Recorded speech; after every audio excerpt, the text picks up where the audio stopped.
Narrative introduction to the Vianteca Empire, home to Eliano, a noble daughter born into a powerful ducal family. Born into power, the brown-haired Eliano becomes high society's most revered flower. Talk about pressure to be pretty. Metaphorically, or perhaps literally, our brown-haired lead finds her high-class social status feeling more like a gilded cage. Leah sits despondent on her bed as a man enters the room, demanding to know the cause of her disgrace. Enter Dmitri Rozana, a man with a goatee so sharp it could cut glass, and the ego to match. Flop, Leah hits the floor, begging her father for mercy like she's auditioning for a high-stakes Victorian tragedy. Dmitri dismisses her fears of her future husband's potential wandering eyes, calling her concerns mere silly nanny gossip. While Leah cries about the emperor's massive harem, her father shouts that she's being a total, utter fool. Dmitri yells that the seventh prince is just a powerless rake.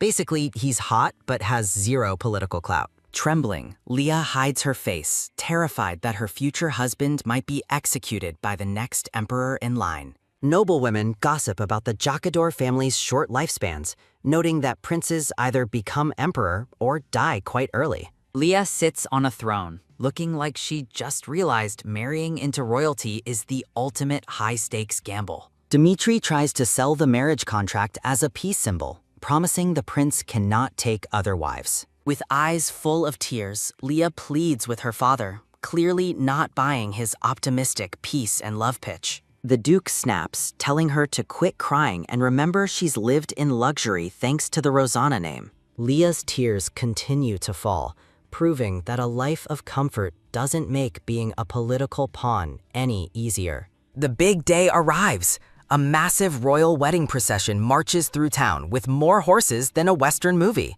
Soldiers ride through a shower of confetti, though their stoic faces suggest they'd rather be literally anywhere else. A blonde groom in a red uniform stands in a lily-covered gazebo, waiting to seal his political deal. Leah looks like she's walking to her funeral rather than her wedding, despite the stunningly beautiful white dress.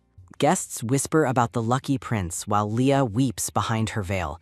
Irony really is the best wedding guest. Through her tears, Leah looks toward her red-clad husband, her heart clearly not in this state-mandated celebration. The blonde groom stands with his back turned, looking every bit the regal, if somewhat distant, imperial prince. Leah looks up at her husband, finally meeting the man her father sold her off to for political gain. A voice calls her tears precious jewels, which is a very poetic way to say please stop crying. In a move straight out of a romance novel, the prince claims he fell in love at first sight. Meet Marcel Jacador, the seventh prince, who apparently spends his entire budget on hair gel and gold embroidery. Marcel takes Leah's hand at the altar, transforming a political arrangement into a scene of apparent romantic bliss. Marcel gently touches his bride's hair, a gesture meant to soothe her lingering anxieties about their uncertain future. Now sporting long pink hair, Eliano leans into Marcel's touch as they embrace in a sun-drenched floral paradise. Marcel and the pink-haired Eliano laugh together.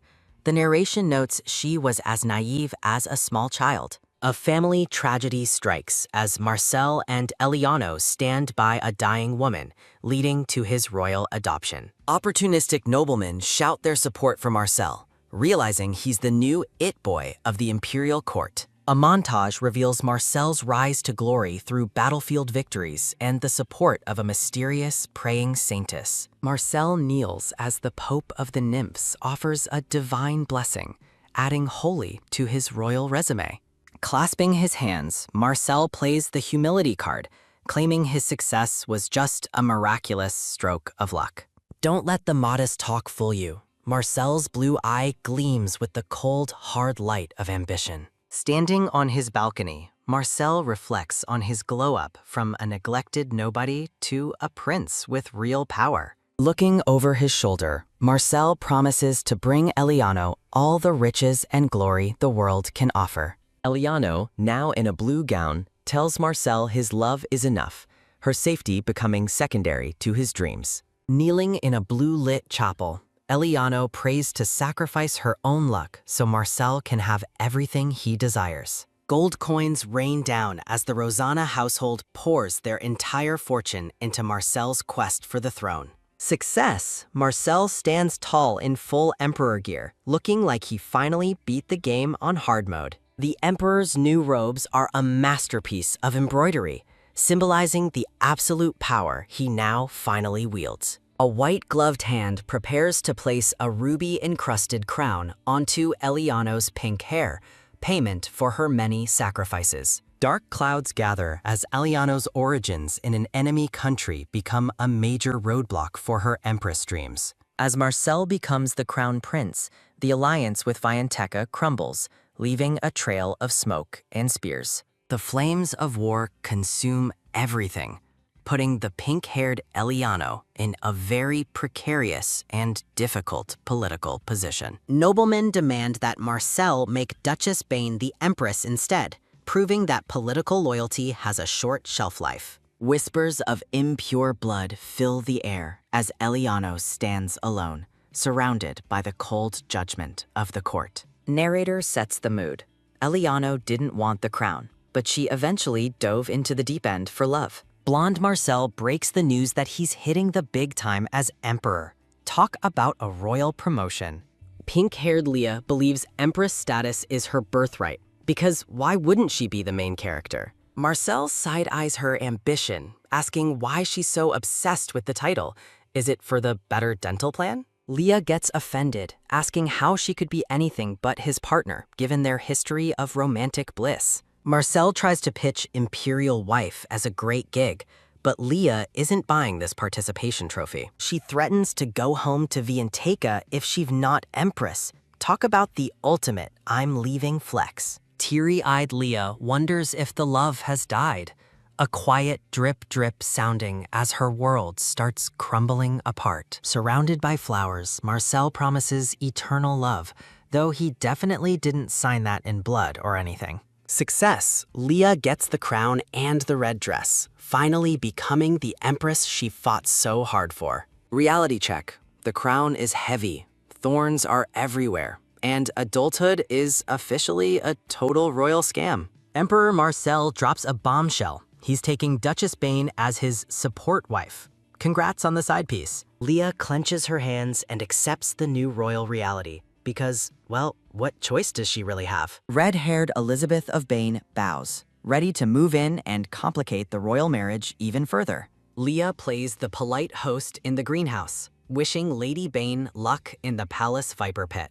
Marcel starts collecting wives like they're trading cards, becoming way too bold with his new harem hobbies. Noblemen point out Leah is childless, suggesting more wives are needed to keep the imperial line going. Leah realizes her romantic dreams are dead. Now it's all about surviving the court's cruel political games.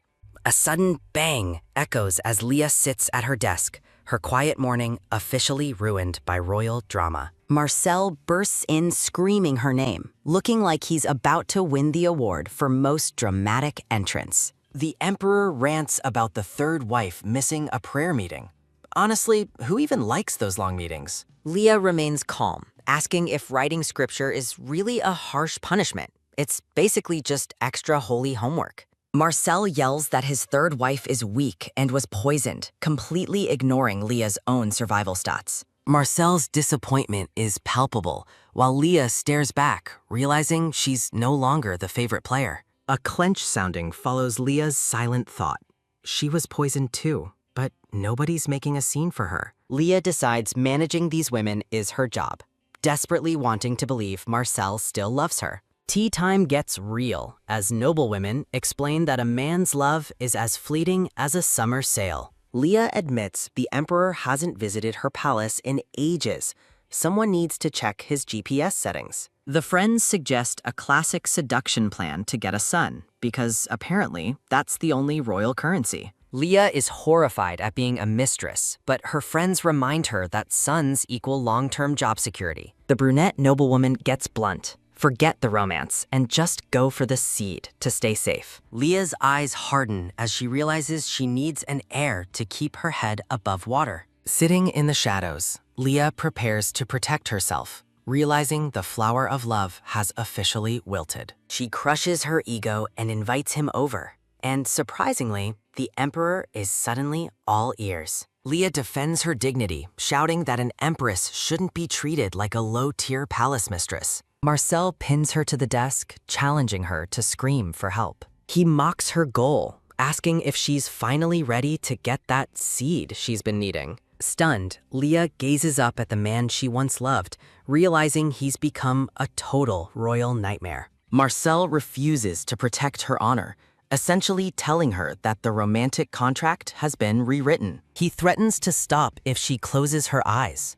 Marcel is definitely not winning Husband of the Year. Marcel asks if she's willing to satisfy him first. Wow, this relationship therapy is going really poorly. Leah pushes back, screaming that she doesn't need anything from him if this is the price. She'd rather die stripped of her title than endure this. Now that is some high-tier Empress energy. They remain locked in a tense physical stalemate on the desk covered in scattered royal documents. Leah looks completely shell-shocked as the reality of her broken marriage finally sinks in deep.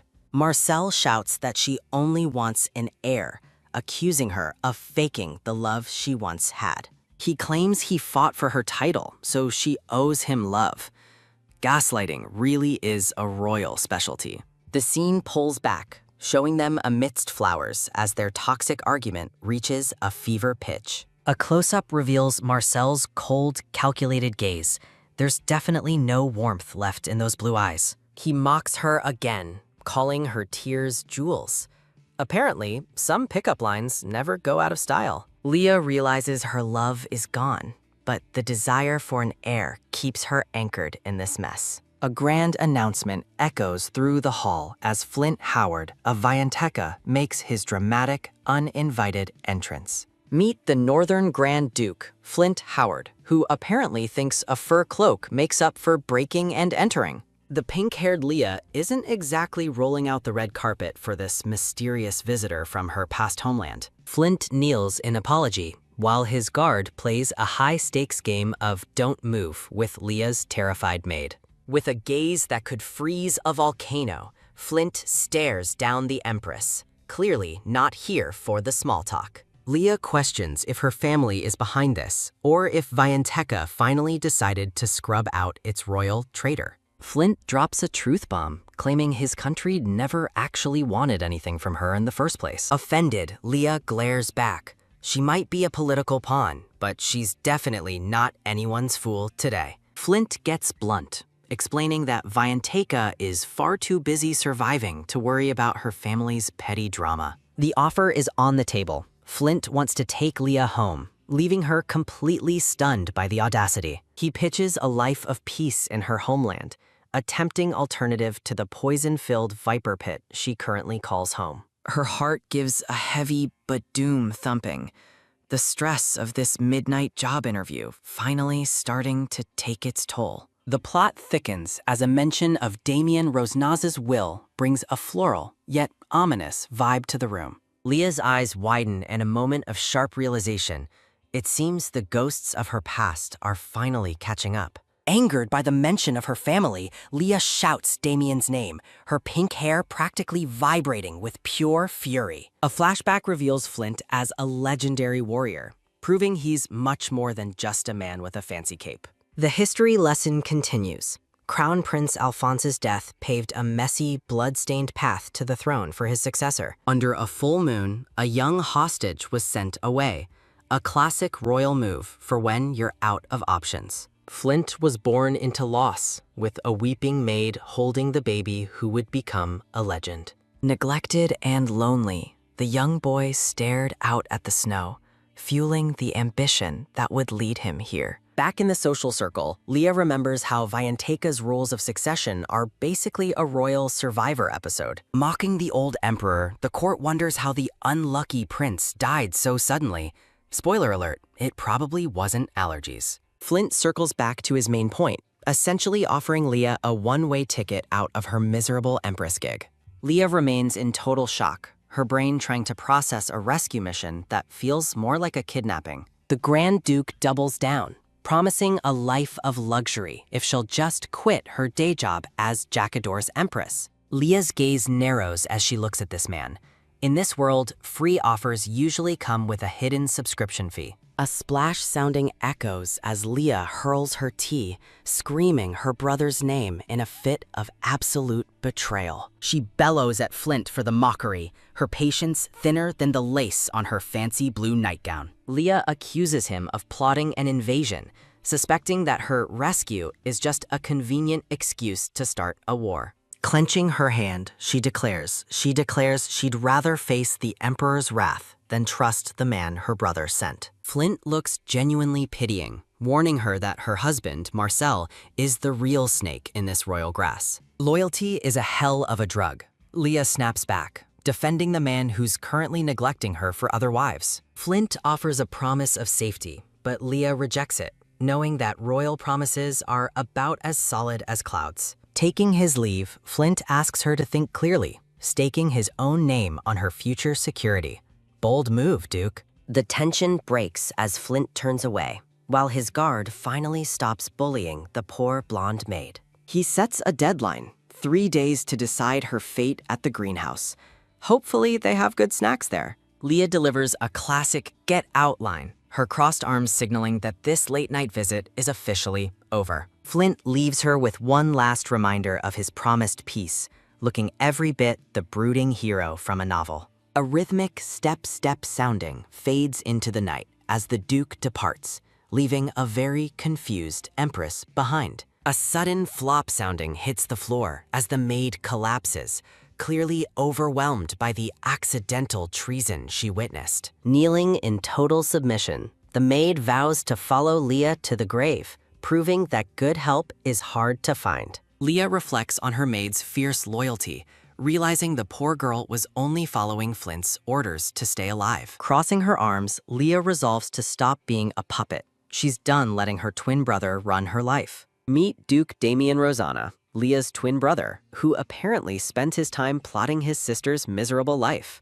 Flashback time. Damien tells his sister to play the good wife role so the family can survive his schemes. Reading a letter, Leah learns her family is broke and expects her to pay back the favor of her marriage. Forced into espionage, Leah stole military secrets for her family, becoming the very traitor she feared she was. A wet drip sounding marks the blood falling on her letter, as Leah's health fails under the crushing weight of guilt. Alone in the dark, she cries at her desk, exhausted by the constant fear of poison and her crumbling life. Leah's desperate pleas for a divorce fall on deaf ears as the royal red tape gets literally stamped into place. Her brother Damien delivers the ultimate sibling betrayal, choosing the family's political standing over his sister's basic survival. The Rosanna family's bank account is apparently more important than Leah's happiness. Talk about a cold-hearted financial audit. Clutching a letter full of rejection, the pink-haired Leah realizes that enduring it is the family's favorite unhelpful advice. Realizing her family sees her as a disposable asset, Leah collapses on the floor, officially winning the title of Most Forsaken Empress. A close-up of Leah's tears reveals the crushing weight of a marriage that's more like a maximum security prison sentence. Staring at the ceiling, Leah wonders if her life is a tragedy or just a very long, very poorly written drama. The name Flint Howard lingers in her mind, a potential lifeline from the past, or just another player in this messy game. Leah dares to dream of a peaceful life, which in this palace is about as likely as a flying horse. The maid Vivian arrives with secret summons, because nothing says political intrigue like a late-night meeting in a drafty greenhouse.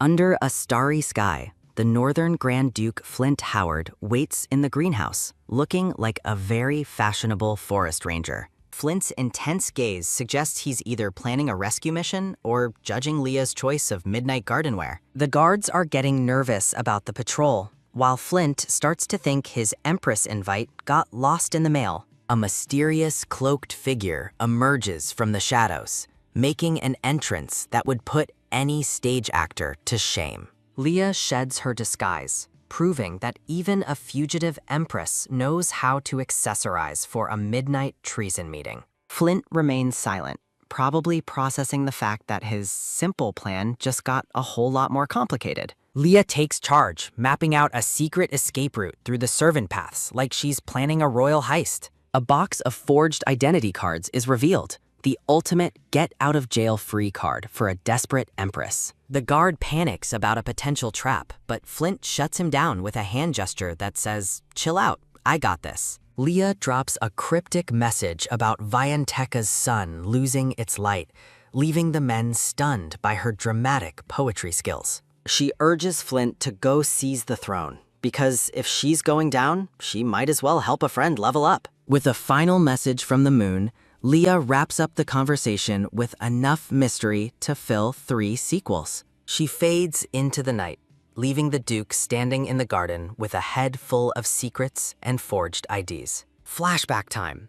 A hand checks Leah's pulse amidst cherry blossoms, setting the stage for some very significant medical news. The court offers their deepest congratulations, but in this den of vipers, congratulations usually means new target acquired. Leah is shocked and teary-eyed to hear she's pregnant. Finally, a royal heir to fix all her political problems. She thinks this child is her ultimate shield against the infertile rumors, hoping for a moment of actual peace. The narrator quickly ruins the mood, announcing that Leah's happiness had the shelf life of an open gallon of milk. Grief fills the room as the court mourns the loss of the heir, because this story clearly wasn't sad enough yet. Leah's world shatters once again, her dreams of security vanishing faster than a summer breeze in the palace. The bedchamber becomes a scene of tragic chaos as the court reacts to the Empress's latest personal disaster. Alone and broken, Leah spends her days crying in the palace, proving that the crown is just a heavy, shiny burden. Marcel shows his true colors, basically asking what Leah's purpose is if she can't provide a spare for the throne. The vultures circle as talks of stripping her title return, making Leah feel like she's on a permanent losing streak. A sudden bang sounds as a hand slams the desk, marking the start of a very angry anti-Leah staff meeting. The noble council rants about Leah's illegitimate bloodline, proving that royal gossip is more dangerous than poisoned tea. Marcel sits silently while his advisors demand Leah be stripped of her title. Way to stand up for your wife, Emperor. The narrative confirms that Jacador is not a friendly place for illegitimate children, making Leah's social standing absolute zero. Nobility through the window suggests she resign honorably, which is just a polite way of saying, please leave before we fire you. Leah stands her ground, realizing that her title is the only thing keeping her head attached to her shoulders. Her friends argue that survival is better than honor, but Leah isn't exactly sold on a life of hiding in the bushes. Channeling her Vianteka heritage, Leah refuses to retreat, choosing honor over the easy way out of this mess. The massive palace doors slam shut, signaling Leah's total isolation from the man who once claimed to love her. Her maid screams in terror as news of a massacre arrives. It looks like Leah's family just lost a very bloody game. The maid reports that Flint Howard has wiped out Leah's family, officially ending the Rosanna household's subscription to life. Her staff trembles in fear, wondering if the new emperor of Vianteka has a no survivors policy for empresses too. Leah realizes her refusal of Flint's offer might have been the final nail in her family's very large coffin. With her family gone and her marriage dead, Leah contemplates a permanent exit from this royal nightmare once and for all. A golden-haired Marcel looks like a dream from the past, reminding her of the days when they actually liked each other. They share a rare, pleasant conversation over tea, a bittersweet reminder of a love that's now just a ghost in the palace. Marcel serves up a fresh cup of tea, blissfully unaware he's about to win the Worst Husband award. Leah takes a sip, unknowingly participating in the world's most permanent resignation from her role as Empress. A sudden crash sounding echoes through the room as Leah's reality shatters. Apparently, the tea had a killer aftertaste. The teacup explodes into shards, mirroring Leah's internal organs after discovering her beverage was spicy poison flavored. Falling to the floor, Leah realizes Marcel isn't just a bad spouse. He's a highly motivated workplace assassin. Marcel gazes down coldly, suggesting Leah should be grateful for the gold-plated coffin her riches finally bought her. Coughing up blood, Leah tries to voice her betrayal, proving that "till death do us part" came way too early. Marcel admits he was always repulsed by her ambition, proving that some men really just want a silent trophy. Her vision fades as Marcel reveals he only valued her as a potential vending machine for a male heir. A final sarcastic goodbye hangs in the air, wrapping up a marriage that definitely won't be getting a sequel. A close-up of Leah's tearful green eye captures the exact moment her soul decides to seek a better gig. Plunging into an endless void, Leah wonders if holding on to her fancy title was really worth the literal heartburn. Her elegant lace dress dissolves into the darkness, marking the final exit of the world's most forsaken monarch. The scene shifts to the back of a fur-clad man, a silent reminder of a potential savior she rejected. Leah reflects on her wedding day, realizing her misery was an overpriced import from the very beginning.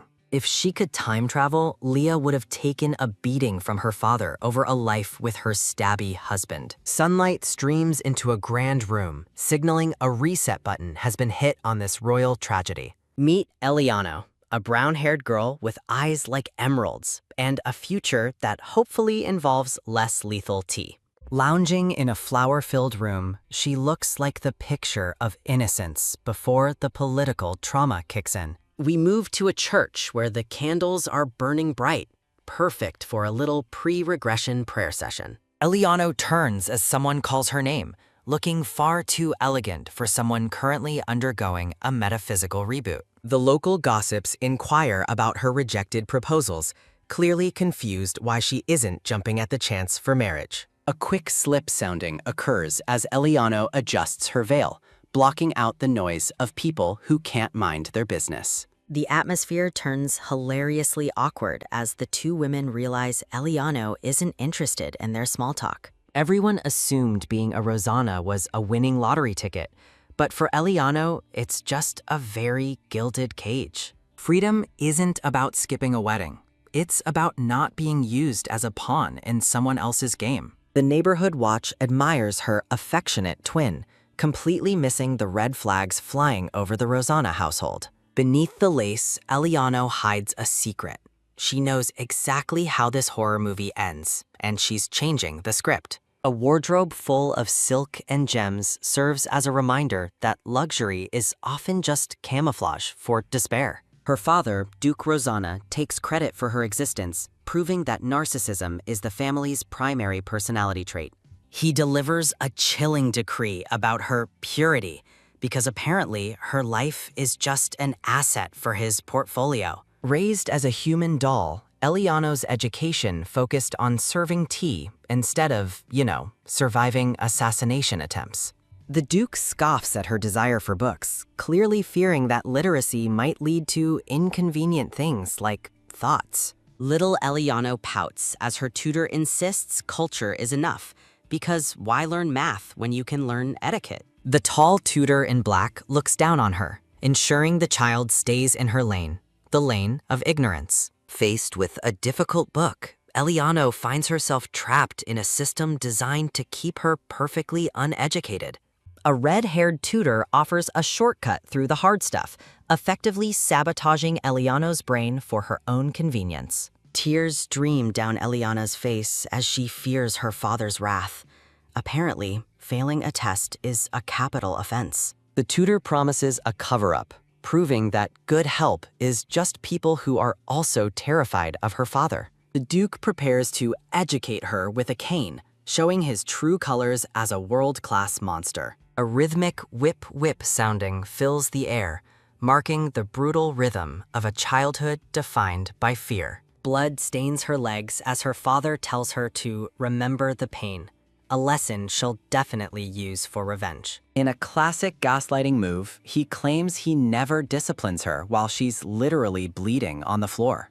Looking up through tears, Eliano realizes her mistake was ever believing her father actually cared about her. Kneeling in submission, she plays the part of the good daughter, while internally plotting a very different ending. The Duke's smug grin is the stuff of nightmares, as he asks if he's ever led her astray. A stone angel watches over Eliano as she processes her second life.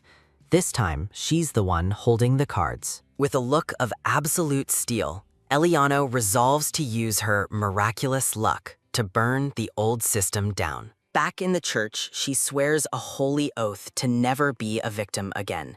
Get the popcorn ready. The palace chandeliers sparkles, but the light in Eliano's eyes is far more dangerous to her enemies. Leah and Duke Rosanna make a grand entrance, looking like the absolute peak of high society fashion and parental control. A close-up of Leah's face reveals her stunning emerald eyes, which are currently doing all the heavy social lifting. The court gossips are already working overtime, wondering if Leah is the Duke's wife or just a very fashionable daughter. The Duke shows Leah off as the most noble flower, which is basically code for stay away from my investment. One noblewoman points out that Leah is over 20 and single, essentially an ancient relic in this marriage market. Gossip reveals the Duke refuses to let her marry, even turning down the crown prince because he's a total hoarder. A group of faceless noblewomen stands around, likely calculating how many fans they need to hide their judging expressions. The ladies claim Leah's weak-minded nature makes her a terrible match for royalty. Ouch, the high society burn is real. Liliana hides behind her lace fan, smugly suggesting that Leah just hasn't reached her final, mature form yet. The tea is piping hot as rumors spread about Leah kicking Lady Hiran out of a very exclusive party. Even the men are shocked, hearing that the supposedly meek Leah actually scolded a servant for a wine spill. Liliana's eyes widen in fake disbelief as she learns Leah even confronted the servant's employer, proving her spine finally arrived. One noble admits he thought Leah was too soft to complain, even if her beverage was seasoned with literal poison. A floating thought suggests the wine might have actually been toxic, because in this palace, every drink is a gamble. Leah stands tall in her pink and burgundy gown, looking like a woman who is officially done with everyone's nonsense. The scene shifts to a sunny tea party where Lady Persephone asks if everyone is enjoying the carb-heavy refreshments.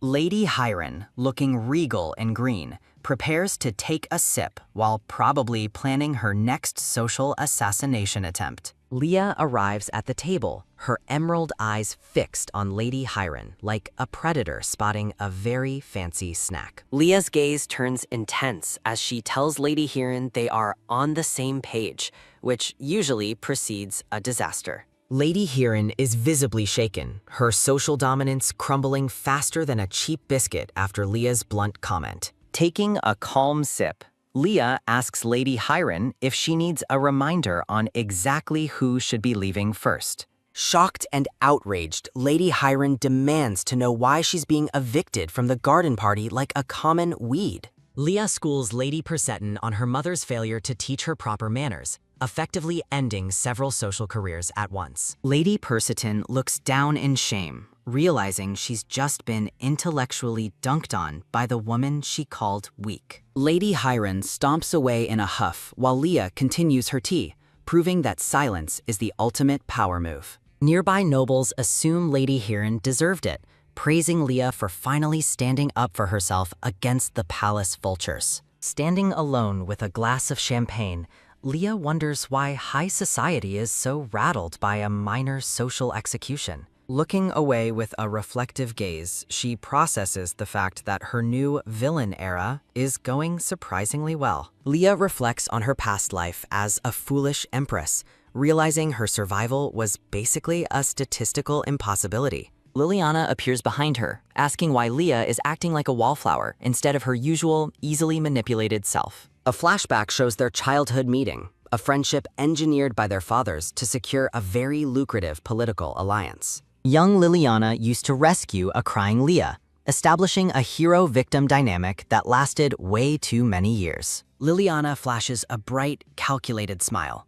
clearly trying to reset the status quo and regain control over her friend. Leah's response is a simple, "I see," her expression showing she's finally immune to Liliana's brand of fake sincerity. Liliana complains that Leah has been skipping tea for the temple, acting like she's lost her friend to a convent. Standing with her fan, Liliana's predatory gaze suggests she isn't nearly as sweet as her purple lace dress implies. Liliana leans in, asking if the rumors about Leah's recent aggressive behavior are actually true or just creative fiction. Leah's emerald eyes narrow as she plays coy, asking her bestie exactly which spicy rumors are currently trending. Leah fakes a look of concern, suggesting that Lady Hiren was simply uncomfortable and chose to leave on her own. Liliana's expression hardens as she realizes her meek friend has developed a very sharp set of conversational teeth. Liliana tries to play the best friends card, suggesting Leah doesn't need to sugarcoat her actions with her. Leah shuts down the negotiation with a cold stare, her patience for Liliana's manipulative nanny routine officially hitting zero. A sunny flashback shows them laughing together in a field, a bittersweet reminder of a friendship built on lies. Back in the present, Leah calls out Liliana for being tired of her, effectively setting their childhood bond on fire. Liliana frantically denies it, her mask of composure slipping as she realizes her favorite social puppet has cut her strings. Smirking, Leah notes that her ripe age and single status are likely a direct result of being so childish. Liliana grabs Leah's arm in a desperate attempt to stop her from leaving, her desperation finally becoming visible. Liliana drops the act and claims Lady Hiren actually hates Leah, begging her not to trust that country bumpkin rival. Leah looks away, finally remembering how Liliana used to isolate her by poisoning every other potential friendship she had. In a grainy flashback, Lady Hiren warns Leah to distance herself from Lady Sanders, revealing a past full of sabotage. A sharp snatch sounding occurs as Liliana's desperate grab fails to stop Leah from walking away from their crumbling facade. Leah's emerald eyes remain cold and steady, proving she's officially traded her victim card for a seat at the table. A clench sounding highlights Liliana's frustration as she watches her favorite social puppet cut the strings and leave. Leah delivers a parting shot about their decade-long friendship, showing she isn't quite ready to burn the whole bridge yet. The two women walk in opposite directions, a visual funeral for a friendship that was mostly just a hostage situation. Leah reflects on the importance of reputation, noting that associating with the wrong crowd is the ultimate high society fashion faux pas. The faceless nobles stand around like background actors, completely unaware they've just witnessed the start of a social revolution. Liliana's expression curdles into pure spite as she realizes that Leah's transformation isn't just a phase, it's an upgrade. A close-up of Leah's elaborate gown serves as a warning that this is just the beginning of her endgame. The palace hallway feels heavy with history, but Leah is too busy planning the future to care about the past. A hazy memory of past distress fades, replaced by a current reality where Leah is finally the one in control. A resolute clench sounding marks Leah's determination to stop playing by the rules of a game rigged against her. A maid with a tea cart serves as the perfect GPS as Leah demands to know where the guest room is. Leah commands the maid to lead the way, her voice carrying the authority of someone who's done with asking permission. Arriving at the guest room, Leah prepares to face the high-ranking men currently hiding behind these very expensive doors. Flint Howard stands tall while Hirais Vianteka sits, looking like a pair of high-society obstacles Leah needs to navigate. Eliano delivers a perfect low curtsy, greeting the crown prince with a level of grace that borders on weaponized. Bowing low, Leah keeps her thoughts hidden, likely wondering if this meeting could have been an email instead. The crown prince's intense blue eyes lock onto Leah, his gaze searching for the meek girl who apparently went extinct. An awkward silence fills the room as the three nobles participate in a very high-stakes staring contest. Flint Howard breaks the tension by allowing Leah to stand, acting as the unofficial referee of this royal encounter. Leah's gaze narrows as she processes the vibe in the room, which is currently suspicious with a side of intrigue. Flint offers a polite apology and suggests they leave if she needs rest, which is actually very considerate for a duke. Leah tries to make a graceful exit, probably hoping to find a room that isn't inhabited by intense royal men. Hirai suddenly shouts for her to wait, his composure slipping faster than a noblewoman's fan at a spicy scandal. A quick turn sounding follows Leah's reaction as she looks back, her hair catching the light like a dramatic cape. A sudden, deafening bang sounding echoes through the hallway, signaling that the peaceful part of the evening is officially over. Hiris reaches out to an empty doorway, an empty-sounding marking the moment he realizes Leah is actually gone. Touching his chin, the Crown Prince admits that the rumors were right. Leah has definitely upgraded her personality. Hirai settles back into the red sofa, looking like a man who just realized he's lost his favorite toy. A startled, "Huh?" comes from the hallway as someone finally notices the dramatic atmosphere leaking out of the room. Leah stands alone in the palace, looking like the protagonist of a story she's finally decided to start writing. Thoughts of the Crown Prince swirl in Leah's head, serving as a reminder that he's the ultimate piece on the board. A flashback reveals Hiris as the Emperor's favored successor, a golden boy born into a world of absolute power. 7 years ago, the Empire mourned as the missing prince was presumed dead after a botched mission to Jakador. The old emperor's grief was loud and legendary, proving that even a crown can't protect you from a broken heart. A map of the 3-year war shows the brutal landscape where the crown prince's legend was actually forged in fire. Duke Rosanna took advantage of the chaos, finding an illegitimate heir to keep his own political stock price high. The presumed dead prince returned on a white horse, winning the war and several most likely to succeed awards. Flint Howard survived the same hostage situation, proving that he and the prince share more than just family trees. Leah realizes that while the spare heir was kicked out, they still probably hate her just for being her father's daughter. Walking away, Leah dismisses their anger as pathetic.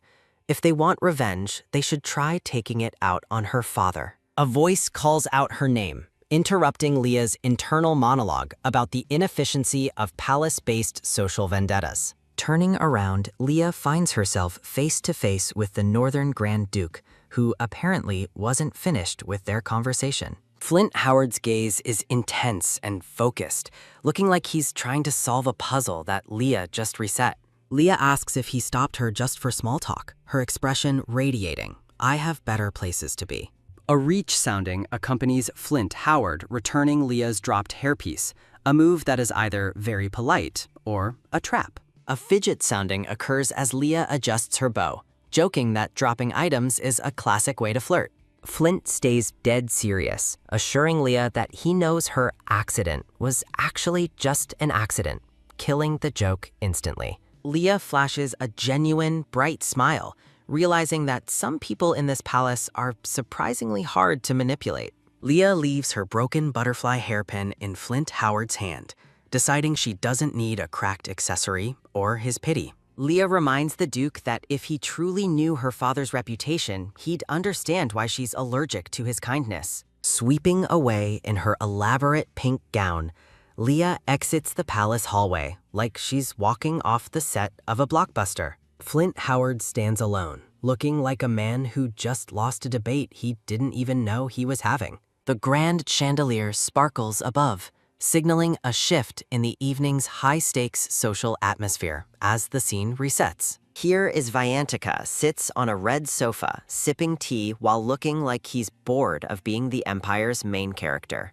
Flint tries to defend Leah's honor, explaining she didn't drop the pin on purpose, but Hiris isn't buying the innocence. Flint's expression is a mix of confusion and intrigue as he admits that Leah actually rejected his attempt to help. Hiris takes another sip of tea, his calm exterior hiding the fact that he's mentally calculating Leah's new social value. A sharp clack sounding echoes as Hirai sets down his cup, warning Flint that returning the pin is a trap.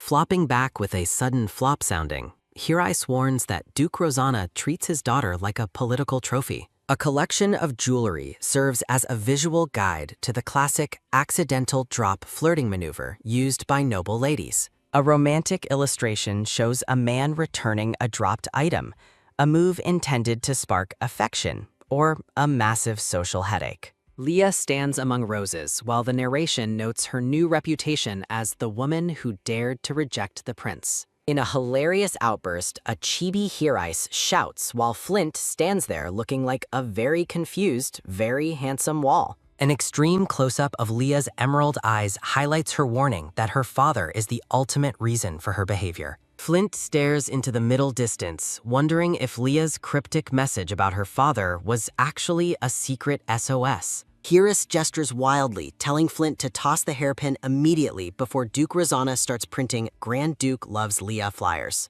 Flint Howard offers a slow nod, sounding finally realizing that holding onto Lia's property is a one-way ticket to Scandaltown. The Grand Palace architecture stands silent, masking the chaotic political maneuvering happening behind every set of gold-trimmed doors. Duke Rosanna tells Leah to head home early, acting like a caring father, while likely just clearing his schedule. Leah bows her head with a polite reply, proving she can still play the obedient daughter when the audience is watching. Under a starry sky, Leah walks toward her carriage with her father's armored knight trailing her like a literal shadow. Leah notes that her guard is actually just a babysitter meant to ensure she doesn't do anything fun after midnight.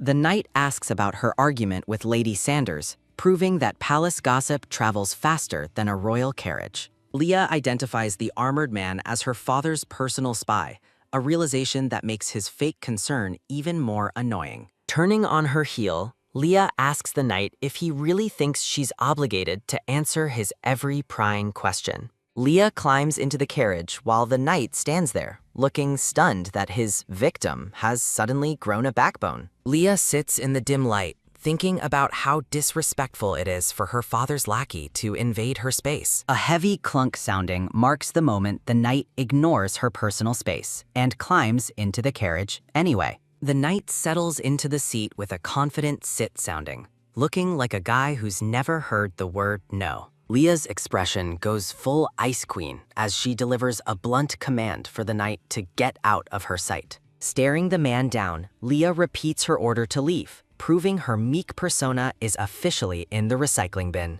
The knight gives a creepy smirk, claiming it's his duty to protect her from the imaginary dangers of the city. Leah points out that there are no dangers in the capital, while the knight tries to use the slums as bait. Leah shuts down his lie, noting the carriage route doesn't even go near the slums, effectively calling his bluff. A close-up of Leah's sharp gaze reveals her logic. If there was danger, he should be guarding the door outside. The knight is forced out, yelling at the coachman to drive, while he likely wonders when Leah became so scary. Exhaling a soft woo sounding, Leah finally enjoys a moment of peace after kicking her father's spy to the curb. The carriage speeds away through the night, leaving the palace drama and the nosy knight far behind in the dust. Looking out the window, Leah resolves to never marry a Jacador prince, setting a very clear no princes dating policy. Shadowy silhouettes of the household staff represent the internal enemies Leah must now navigate within her own family estate. The older nanny stands in the shadows, identified as the first target on Leah's upcoming villain-era cleaning list.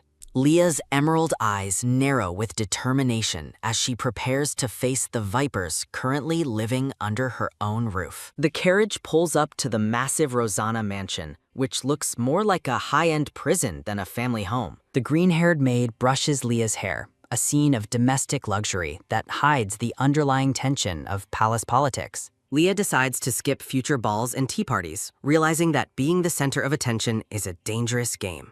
Looking in the mirror, Leah feels relieved that the Grand Duke didn't return the pin, dodging a major social bullet. A man in a red coat stands in the shadows, representing the looming threat of a romantic scandal Leah must avoid. As her hair flows in the breeze, the image of a glowing butterfly reminds Leah that her survival depends on strategy. Prince Hirice Vianteca kneels dramatically, offering Leah a one-way ticket out of the palace's political minefield. Reaching out, he promises her a life of luxury as Leah reflects on the hand she couldn't hold before. Bathed in floral light, Leah realizes her current life is a second chance to fix every past regret. Back in reality, a sudden ow sounding marks the moment a clumsy maid yanks Leah's hair too hard.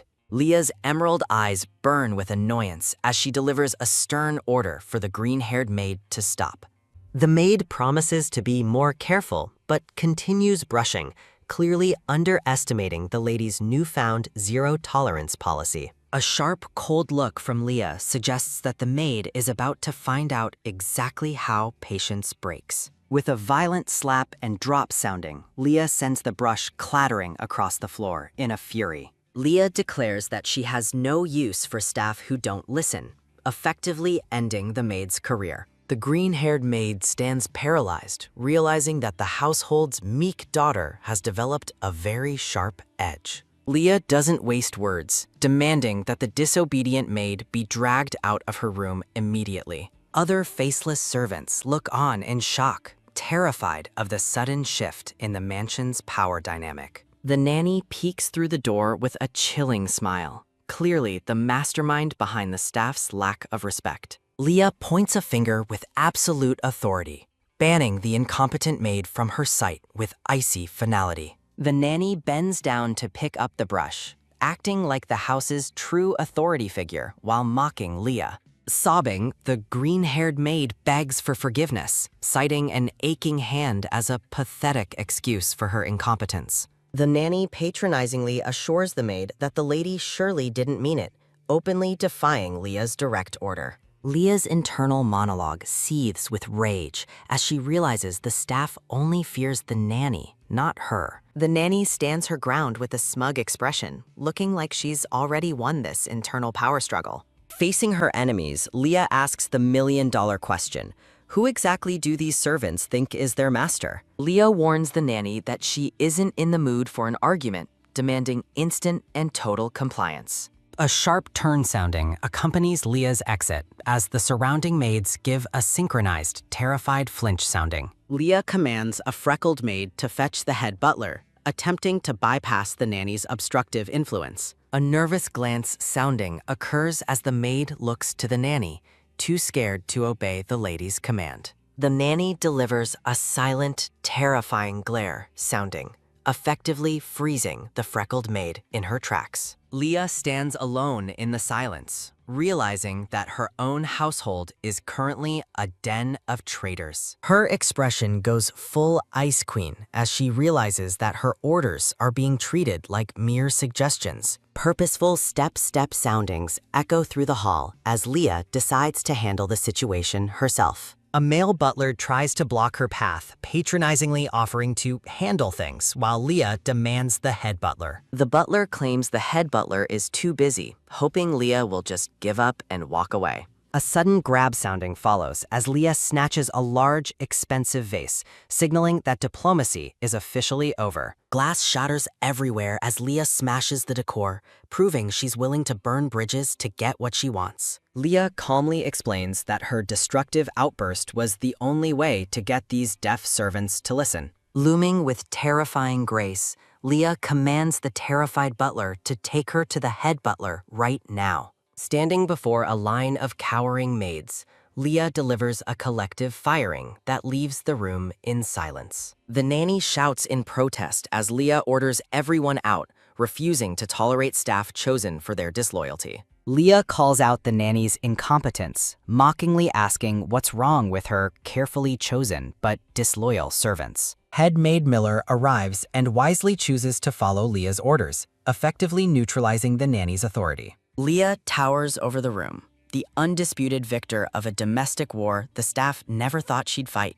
Leah issues a final warning to Miller: never bring clumsy or talkative maids near her room again. The nanny walks away in a silent, seething rage, her grip on the household finally beginning to slip. Thinking of her father, Leah realizes the nanny is likely his primary informant within the home. Watching the sunset, Leah resolves to come up with a plan to permanently expel the nanny from her life. A close-up of Leah's determined gaze highlights her resolution to clean the vipers out of her father's estate.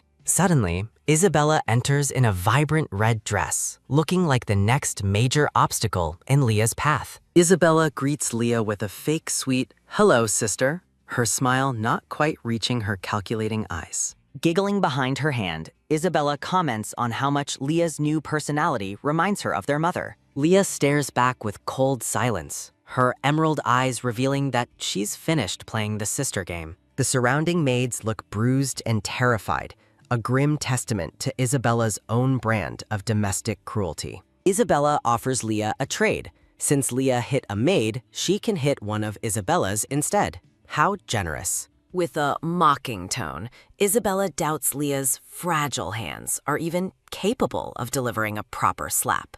Leah isn't in the mood for games, coldly commanding her sister to sit down and stop the nonsense. The sisters settle in for a tense tea time, though the atmosphere is more bitter than the brew. Steady hands pour the tea, a silent moment of grace before the verbal daggers start flying across the table. Leah handles the teapot with practiced perfection, looking every bit the noble daughter she was raised to be. Isabella remarks on Leah's effortless grace, suggesting she spent her entire life rehearsing for this very moment. Leah fires back that Isabella is just as practiced, proving that fake it until you make it runs in the family. Isabella laughs off the comparison, boasting that their father is much more lenient with her than with Leah. Leaning on her hand, Isabella wears a smug grin that says she knows exactly where she stands in the hierarchy. A delicate hand lifts a teacup as Isabella prepares to drop some family gossip into the conversation. Done with the pleasantries, Leah tells her sister to skip the fluff and just get to the point. Isabella brings up the nanny's probation, shocked that Leah actually grew enough of a spine to issue orders. Isabella praises Leah for benching the old hag, though her compliments always feel like they have hidden teeth. A soft lean sounding accompanies Isabella moving closer, signaling that she's about to share a very shady secret. Isabella leans in with a shark-like grin, offering to help Leah navigate the treacherous waters of the estate. Leah remains skeptical, noting the nanny's probation will vanish the second their father decides he needs his favorite spy. Staring into the middle distance, Leah realizes her father's influence is a shadow she can't quite outrun yet. In a chilling flashback, the nanny towers over Leah, claiming the Duke's will is the only law she follows. Leah's emerald eyes sharpen with a cold, calculating light as she prepares to flip the script on everyone. Leah demands to know Isabella's grand plan, wondering exactly what kind of trouble her sister is cooking up now. Isabella flashes a sweet, suspiciously innocent smile, the kind that usually precedes a major social disaster. The scene shifts to a grand ball where noble women hide their gossip behind fans with a soft whisper sounding.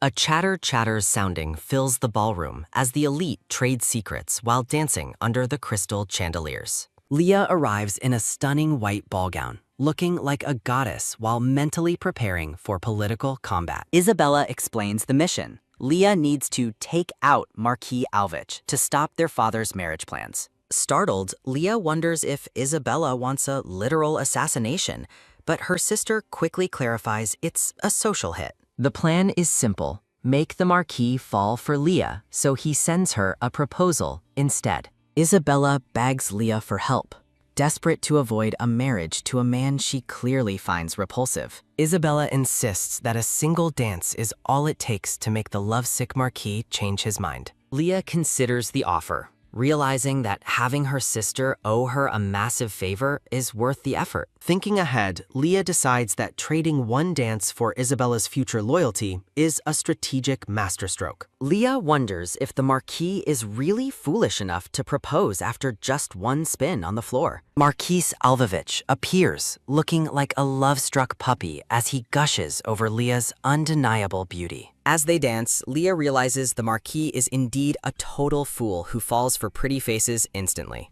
Leah reflects that while the Marquis is a safe bet, his lack of brains makes him a boring choice. While twirling, Leah's gaze drifts, her mind already moving 3 steps ahead of the music. Across the room, a dark-haired man watches the dance with an intensity that suggests Leah's plan has an audience. A close-up of Leah's eye reveals her focus is elsewhere, likely scanning for any more vipers in the room. Leah maintains her perfect lady mask, smiling for the marquis while her brain stays on full tactician mode. The ballroom is bathed in a rosy glow as Leah becomes the undisputed center of everyone's attention. The local gossips speculate that Leah is finally hunting for a husband, completely unaware they are her prey.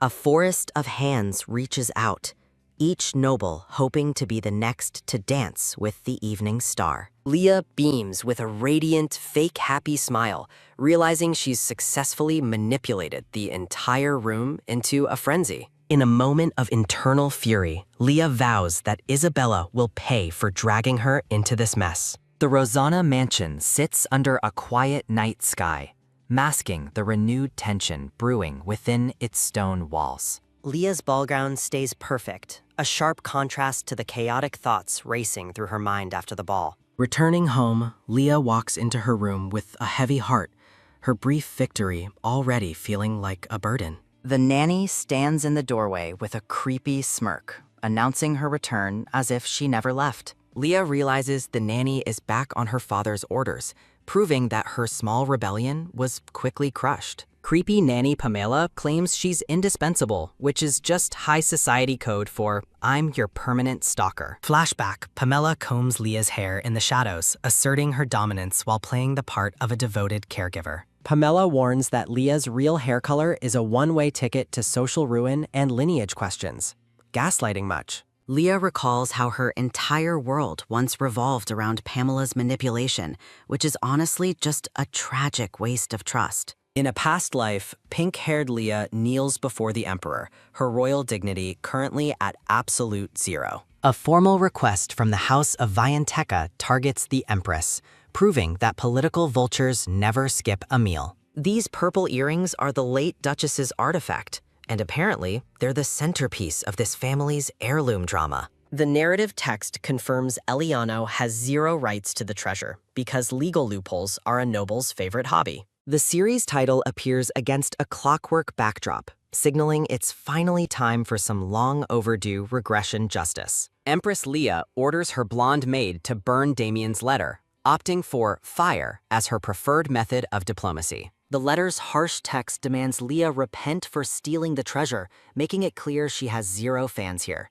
Flashback forcibly takes the earrings from young Leah, officially entering her professional jewel thief era. A bright whoosh sounding reveals young Leah's true pink hair, a secret Pamela is desperate to hide from everyone. Pamela promises to protect the object and dye Leah's hair, proving she's the undisputed queen of toxic advice. Back in the present, Leah's gaze is a mix of deep regret and a "I'm going to ruin you" expression. Leah reflects on being labeled a bastard who doesn't even know her mother's face. Talk about a rough backstory. The blonde emperor scolds Leah for marrying him after stealing the heirloom, completely falling for the nanny's long con. Leah stares into a swirling void of despair, realizing her previous life was a masterclass in psychological warfare. A pointing hand signals a public shaming that leaves Leah collapsed on the floor and her reputation in tatters. A furious noble screams for Leah to be stripped of her title, winning the Most Angry Background Character award. A discarded tiara marks Leah's fall from grace, but her sharp emerald eyes are already plotting a future comeback. Dressed in regal purple, Leah remembers exactly when her spirit began to crumble under the weight of her failures. A glowing yellow rose marks a soft transition as Leah shifts her focus back to her current tactical goals. Pamela's wrinkled hands finish adjusting Leah's dress, her work done for the evening, or so she mistakenly thinks. Leah mocks the nanny, suggesting she open a hair dyeing shop in retirement, delivering a top-tier, grade-A sassy burn. Pamela vows she'll never retire, intending to haunt Leah's side forever like a particularly clingy and unwanted shadow. Under the chandelier's glow, Pamela asks if the lady is going to bed, maintaining her mask of false concern. A slide sounding follows as Pamela tucks Leah in, playing the part of the perfect, caring childhood servant. Pamela looms with a creepy expression before finally leaving the room, giving Leah some much-needed breathing space. A sharp clunk sounding signals the nanny's exit, but Leah is wide awake and ready for some midnight plotting. Leah wastes no time, her white shoe hitting the floor as she begins her late-night covert operation for truth. Bathed in moonlight, Leah laments that returning the stolen heirloom on time could have saved her previous future. Staring out the window, Leah realizes that the treasure would have been her best defense against the lineage rumors. Leah's eyes sharpen as she wonders where the nanny hid the magical objectlet. The royal treasure hunt begins. Getting Pamela evicted is now Leah's top priority, because you can't build a palace with vipers in the walls. Leah resolves to visit Isabella, hoping her sister's help is actually moving according to their mutual scheme. The full moon hangs in the silent blue sky, a quiet witness to the birth of Leah's latest plan. Leah enters Isabella's room, which looks like a boutique exploded inside a palace.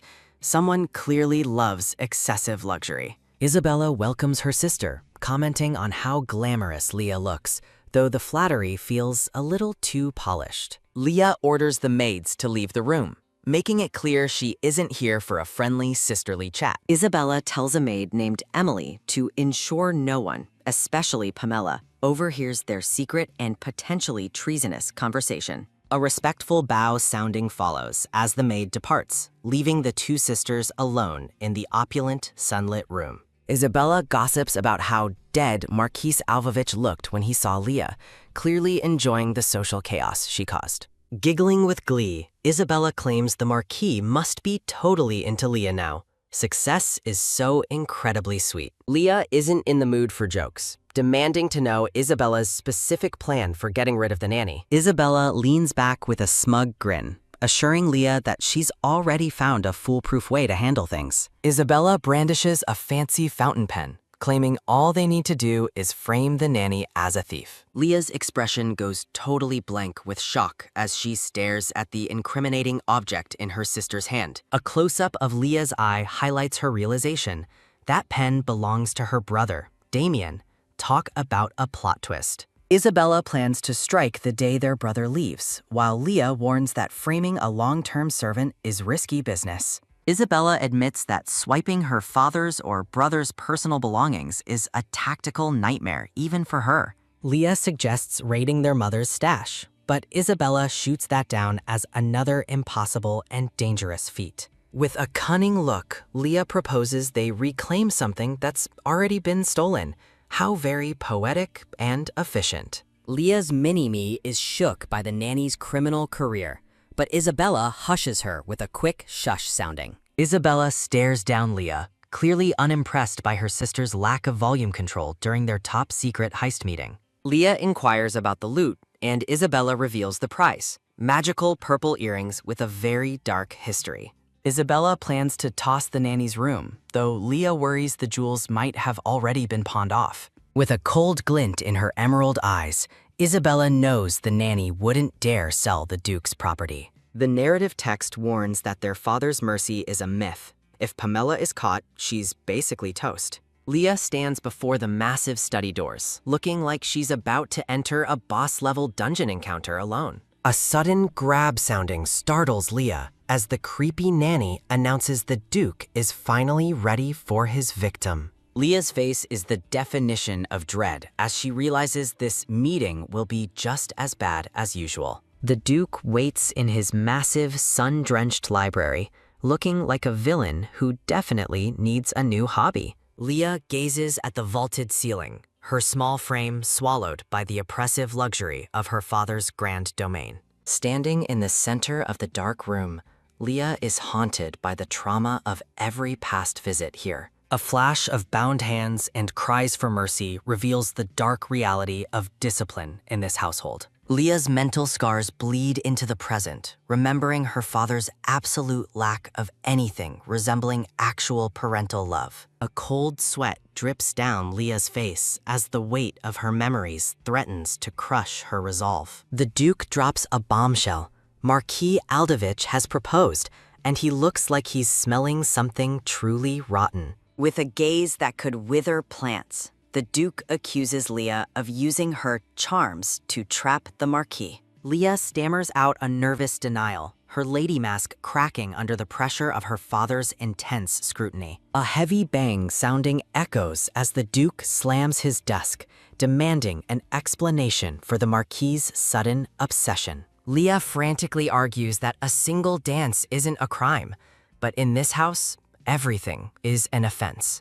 The Duke's eyes narrow as he repeats Pamela's poison, convinced that Leah has finally lost her fragile mind. Creeping up like a bad omen, Pamela suggests that Leah needs a lesson in proper noble lady behavior. The Duke coldly agrees to the lesson, and Leah's world shatters as the order for punishment is given. Leah's hands are seized, and she lets out a desperate cry as the nightmare begins for real. Pamela pins Leah's arms back, the devoted servant finally showing her true sadistic colors during the frantic struggle. With blank, terrifying eyes, Pamela prepares to strike, proving she's the Duke's favorite tool for physical cruelty. A sharp slap sounding rings out as Leah is struck, her dignity and safety vanishing in an instant. A heavy step sounding follows as the assault continues while Leah's screams bounce off the cold library walls. The camera focuses on the braided leather whip,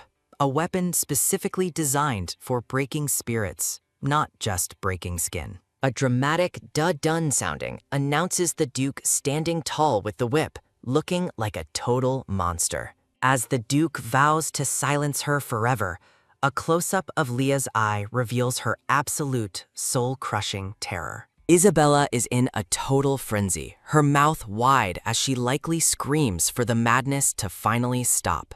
Isabella tries to charge into the room, but a nervous butler blocks her path with a frantic warning. Echoes of Isabella's own past punishments fill the air as she remembers her own cries for her father's mercy. The butler explains that the master is busy disciplining Eliano, which is just noble speak for a brutal beating. Leah's gaze is wide and horrified.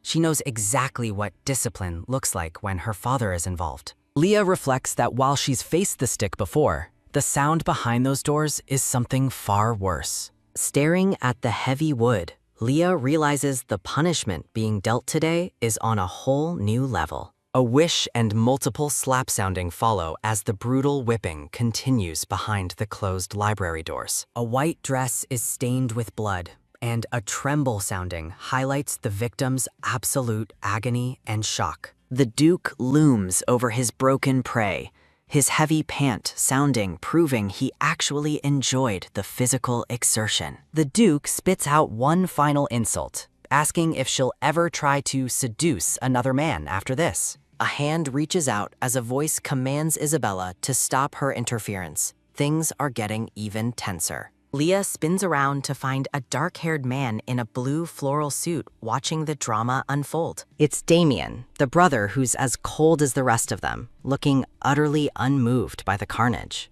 Isabella is shocked into silence, her face a mask of disbelief as her brother suddenly enters the fray. With a chillingly calm expression, Damien repeats his order to stop, putting a sudden end to Isabella's outburst. Close up on emerald eyes as someone accuses another of being in on the secret all along. Isabella screams at Damien, demanding to know how he could let Eliano be brutalized by their father. Damien looks bored while Isabella reminds him that they're supposed to be twins.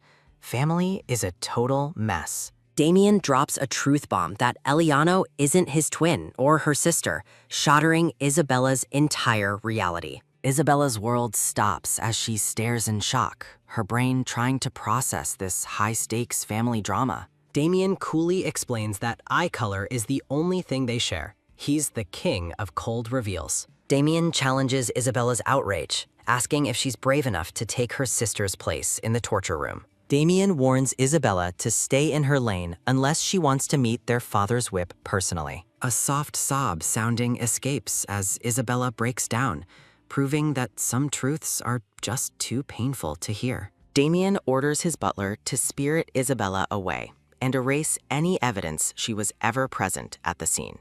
Looking back at the empty hall, Damien offers a silent prayer for his father's soul, or maybe just his own. A sharp tisk sounding signals Damien's utter disappointment in the messy state of his family's internal affairs. Damien commands total silence in the hallway, ensuring his covert cleanup operation remains strictly off the record. Maids shriek in terror as they discover the bloodied lady, while Pamela clings to her like a creepy leech. A wet drop sounding echoes as blood stains the white dress, prompting the panicked maids to call for doctors. Pamela turns feral, screaming that the victim is hers, and driving the other servants away with pure malice. Terrified maids scurry and scramble out of the room, leaving the defenseless victim alone with their nanny nightmare. A heavy slam sounding rings out as Pamela locks the world away, sealing the victim's fate behind closed doors. Pamela stomps through the room, grumbling about firing the staff while she plots her next cruel tactical move. Looming over the unconscious girl, Pamela's face is a mask of pure, unadulterated evil in the dim light. The nanny spits out an Pamela taunts the unconscious Leah about her night with Marquise Alvovich, twisting the knife even while she's down. A light tap sounding follows as Pamela's wrinkled hand probes a bloody wound, asking what really happened with the Marquis. A painful clench sounding and an sounding occur as Pamela intentionally squeezes the wound.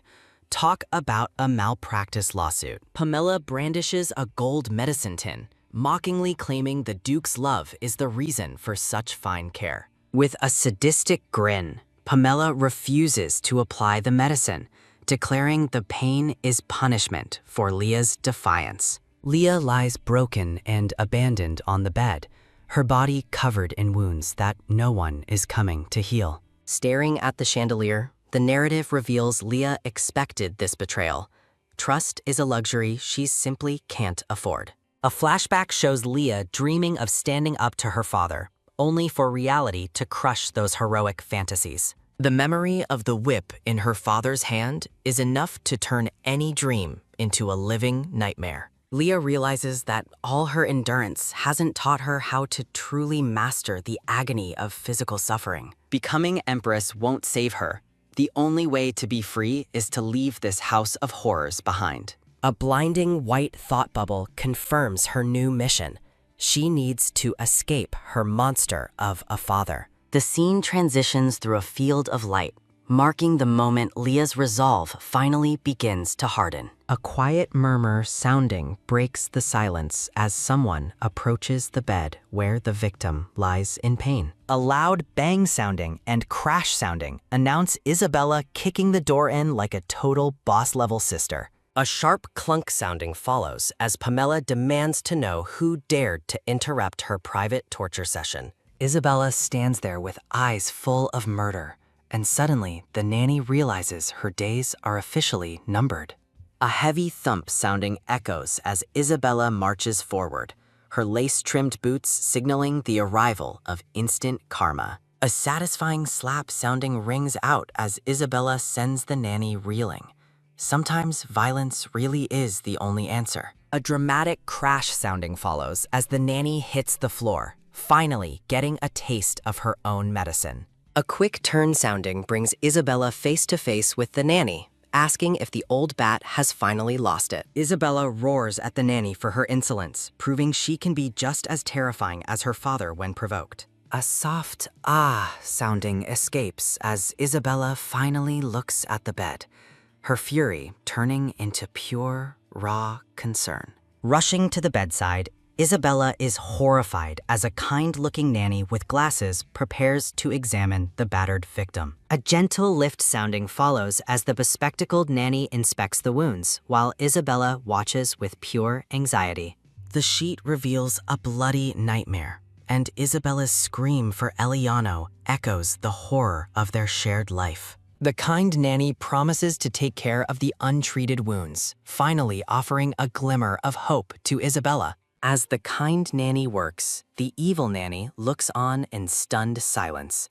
It's about time she was replaced. Isabella's profile glows with an intense pink aura as she commits to protecting her broken sister at any cost. The screen turns blood red with fury as a voice demands to know why the victim wasn't treated immediately. A hand grips the nanny's hair with zero chill, proving that Isabella is officially out of patience and mercy. Isabella screams about the nanny's poorly timed nap while Eliano suffers. This is the worst employee performance review ever. A loud smack sounding and bam sounding follow as Isabella delivers a very physical lesson on the consequences of lying. A violent bang sounding rings out as Isabella slams the nanny's head, proving she definitely inherited the family temper. A soft flop sounding follows as the nanny hits the floor, finally terminated from her position as the favorite. Isabella tosses her hair back with a disgusted glare, ordering the human trash to be removed from her sight. Turning her focus to the bed, Isabella's voice softens with worry as she asks how Eliano is holding up. A doctor nanny with glasses works on the deep wounds, warning that the recovery process will be incredibly painful. Isabella produces a gold tin of precious medicine, commanding the doctor to use the high-grade ointment on her sister. The doctor nanny gasps in shock, recognizing the rare alyssum ointment. It's like Isabella just pulled out a legendary healing item. The doctor explains the medicine prevents scarring, while Isabella looks like she's ready to buy the whole pharmacy. Looking at her sister, Isabella wonders where such a rare and expensive medicine could have possibly come from. The camera lingers on the ornate gold tin, a silent witness to a very mysterious and high-stakes gift. A wet drip sounding echoes as blood stains the floor. Lias's injuries are a grim reminder of the Duke's brutality. A flashback reveals Pamela's true malice as she ignores Leah's apologies, deciding the girl needs even more discipline. The Duke looms in a dark memory, warning that his whip is always ready if she dares to defy him. A heavy pant sounding and heavy pant sounding emphasize Leah's trauma as she stares with wide, tear-filled green eyes. A whip is raised in a terrifying blur, representing the constant hanging threat that dominates Leah's entire existence. A sudden jolt sounding accompanies Leah's wide-eyed awakening. Looks like the nightmare doesn't end just because she's awake. A soft rustle sounding and quiet drop sounding occur as a freckled maid with purple hair attends to the bedside. A weak falter sounding marks Leah's attempt to move, her body still reeling from the Duke's fatherly affection. The purple-haired maid lets out a panicked cry, rushing to catch her lady before she falls out of bed. The maid urges Leah to stay down, reminding her that rest is her only job for the next year. Leah reflects on the surprising lack of pain, wondering if the evil nanny actually had a change of heart. Leah looks at her bandaged arm, confused as to why she doesn't feel like a human pincushion anymore. The purple-haired maid clarifies that it was Emma, the doctor, who treated her, not the nanny from hell. Leah is stunned to learn that Isabella was the one who brought the doctor. Who knew she had a heart? Staring into space, Leah wonders who could have possibly called for Isabella to intervene in the first place. The purple-haired maid pauses, looking slightly awkward as if she's hiding a secret or just really likes the wallpaper. The maid stands quietly by the bed, the silence in the room getting thicker than the Duke's skull. Leah questions why Damien or the head maid weren't called, since they're usually the ones running this circus. The maid explains that Damien's gender made things awkward, so Isabella was the next best choice for a bedside visit. Leah asks if the maid ignored the nanny, who was literally standing there enjoying the view of her suffering. The maid bluntly states that the nanny refused to help, proving she's officially the worst healthcare provider in the kingdom. Leah accepts the truth and asks for help sitting up.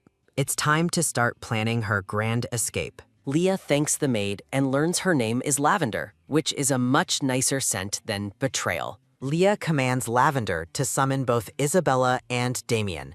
She's calling an emergency meeting of the dysfunctional siblings club.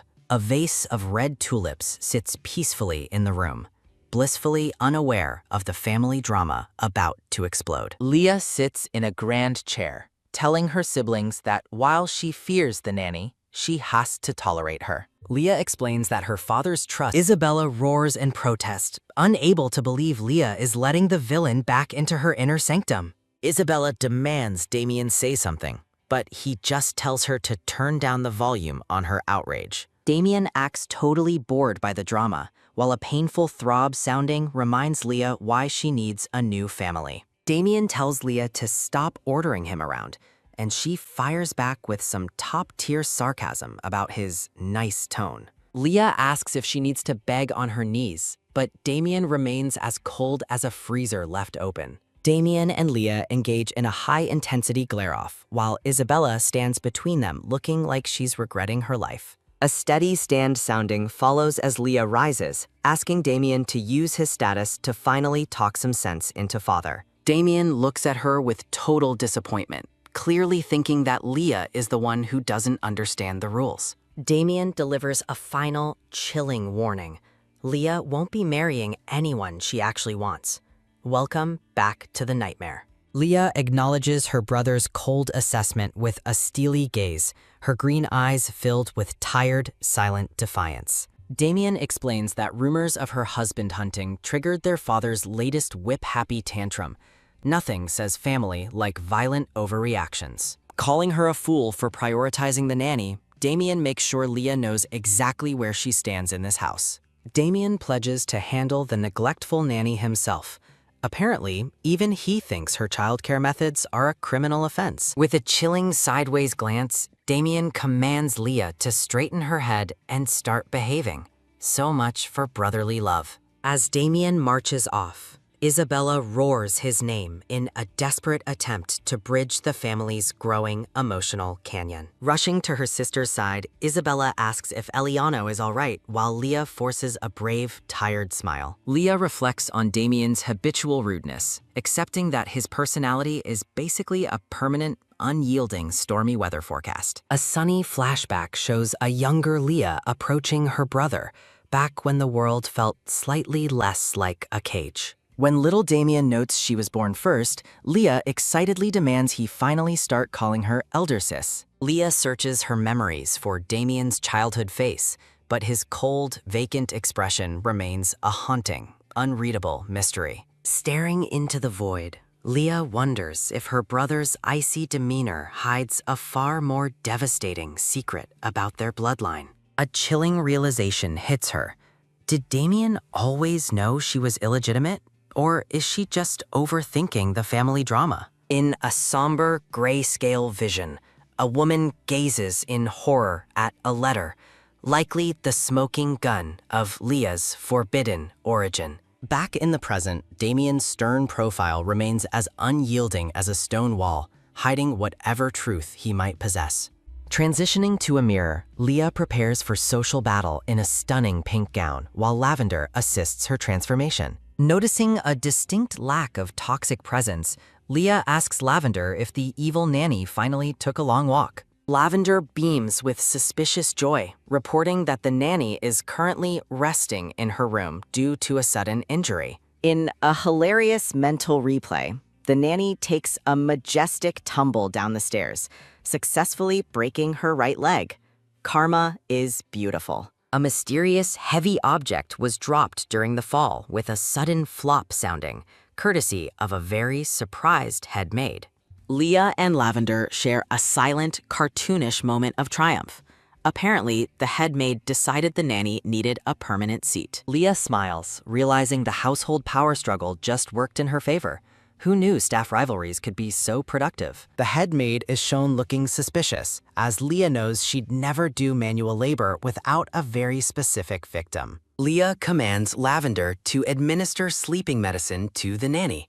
Nothing like a chemically induced nap to keep villains quiet. Arriving at a social gathering, Leah is greeted by a lady in red, her eyes sparkling with fashionable intrigue. The two trade playful barbs about expulsion and apology letters, proving noble friendships are 90 passive-aggressive networking. A sudden wave of dizziness hits Leah, prompting her friend to ask if the palace politics are finally causing a migraine. The narrative shifts to a tower of sweets, the perfect backdrop for gossip leaked from the exclusive Gentlemen's Club. Tea parties are revealed as the true information hubs, where rumors are traded as fiercely as the last cucumber sandwich. Flashback.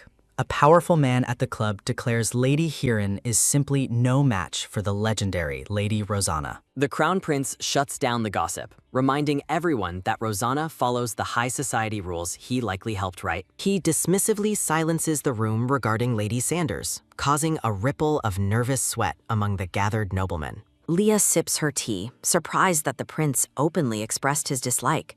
It's always the quiet ones you have to watch. The ladies scoff at the nomads' lack of faith, wondering why these godless warriors are trespassing on holy territory. Leah suspects the Sharia nomads are plotting a secret rendezvous with the Holy See, which sounds like a diplomatic nightmare. The narrative identifies these savages as the Sharia, a group of nomads who treat the entire continent as their backyard. Spirited and fierce warriors appear in silhouette, representing a culture that values freedom over the constraints of noble titles. Leah internally defends the nomads, noting that choosing not to settle down isn't exactly a sin, despite the popular gossip. The ladies discuss Vayanteka's territory with wide eyes, as if geography is the latest and most scandalous fashion trend. An indignant noblewoman waves her fan with fury, her face twisted in a look of total high-class outrage.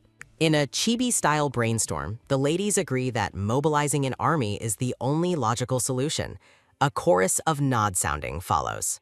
Leah speaks up about Britain Island, her mouth set in a firm line as she prepares to school the group. Taking center stage, Leah addresses the table with the poise of a woman who actually knows what she's talking about. According to legend, the Holy Land of Elves carries a curse for anyone who dares to stain it with blood. Temples on the continent are revealed to have extraterritoriality, making them the ultimate safe houses for high-stakes secrets. A grand, neutral city-state oversees these sacred grounds, standing as a beacon of order amidst the chaotic noble squabbles. A green-haired lady laughs off a silly suggestion to just Leah stares in shock as the woman quickly backtracks, claiming her radical idea was just a poorly timed joke. Staring intently, Leah realizes the girl might be hiding a sharp, calculating mind beneath her facade of emotional outbursts. The purple-haired Lady Hirin stands in awe of Leah's pedigree, clearly a fan of Northern Margrave vibes. Leah lets out a bored yawn while casually discussing the light topic of total continental domination. A quick point sounding draws attention as Rosanna gestures toward a painting, keeping the fancy vibes high. Leah gives a firm shake sounding, rejecting whatever nonsense the gossip mill just churned out today. Reflecting on her past self, Leah realizes she used to run from drama like it was a mandatory workout. Leah's green eyes sharpens as she ponders the imperial marriage talks. She really needs a better hobby than politics. Facing the void, Leah resolves to double her social hours. She needs information like a cat needs tuna. The Grand Hall is filled with noblewomen, proving that high society is just one big, expensive costume party. Stepping out of her carriage, Leah's pink heels hit the pavement as she's greeted with a loud, "My lady!" Lavender-haired Lady Hirin rushes to greet Leah, probably wanting to trade juicy secrets for some fancy tea. Leah greets Lady Hirin, trying to maintain her composure while everyone else acts like they're in a soap opera. Holding a letter sealed with wax, Leah prepares to open a new chapter of potential social disasters. The invitation is official. It's horseback riding time at Lady Hirin's, where saddles meet high-stakes royal shade. Lady Hirin offers an out, but Leah is determined to see the Count's fine horses up close and personal. Positively beaming, Lady Hirin promises to show Leah the stable. Hopefully, the horses have better manners than the nobles. As she rides away, Leah watches Lady Hirin through the window, already planning her next strategic political move. The grumpy nanny delivers the devastating news that horses and Leah aren't a match. Talk about a total buzzkill. Staring into the distance, Leah's profile reflects the heavy burden of having to deal with such negative staff. Tea time turns into a strategy session as Leah and Rosanna sit down to discuss important family heirlooms. Rosanna leans in, her dark hair framing a face that says she's tired of everyone's weak excuses. Leah listens intently, her green eyes scanning for any sign that her sister is actually telling the truth. Rosanna insists their father wouldn't have ignored the situation, though he's not exactly the employee of the year. Leah counters, noting that dear old dad seemed blissfully unaware of the jewelry-based drama unfolding under his nose. In a flashback, Rosanna recalls her father's total lack of reaction to her black jewel earring mention. Classic dad move. The realization hits Leah hard. The Duke doesn't know. Then who's really pulling the strings in this house? Rosanna scoffs at the idea of the heirloom, clearly thinking Leah has lost her royal marbles. Standing her ground, Leah insists she has the actual Marquis Langber heirloom.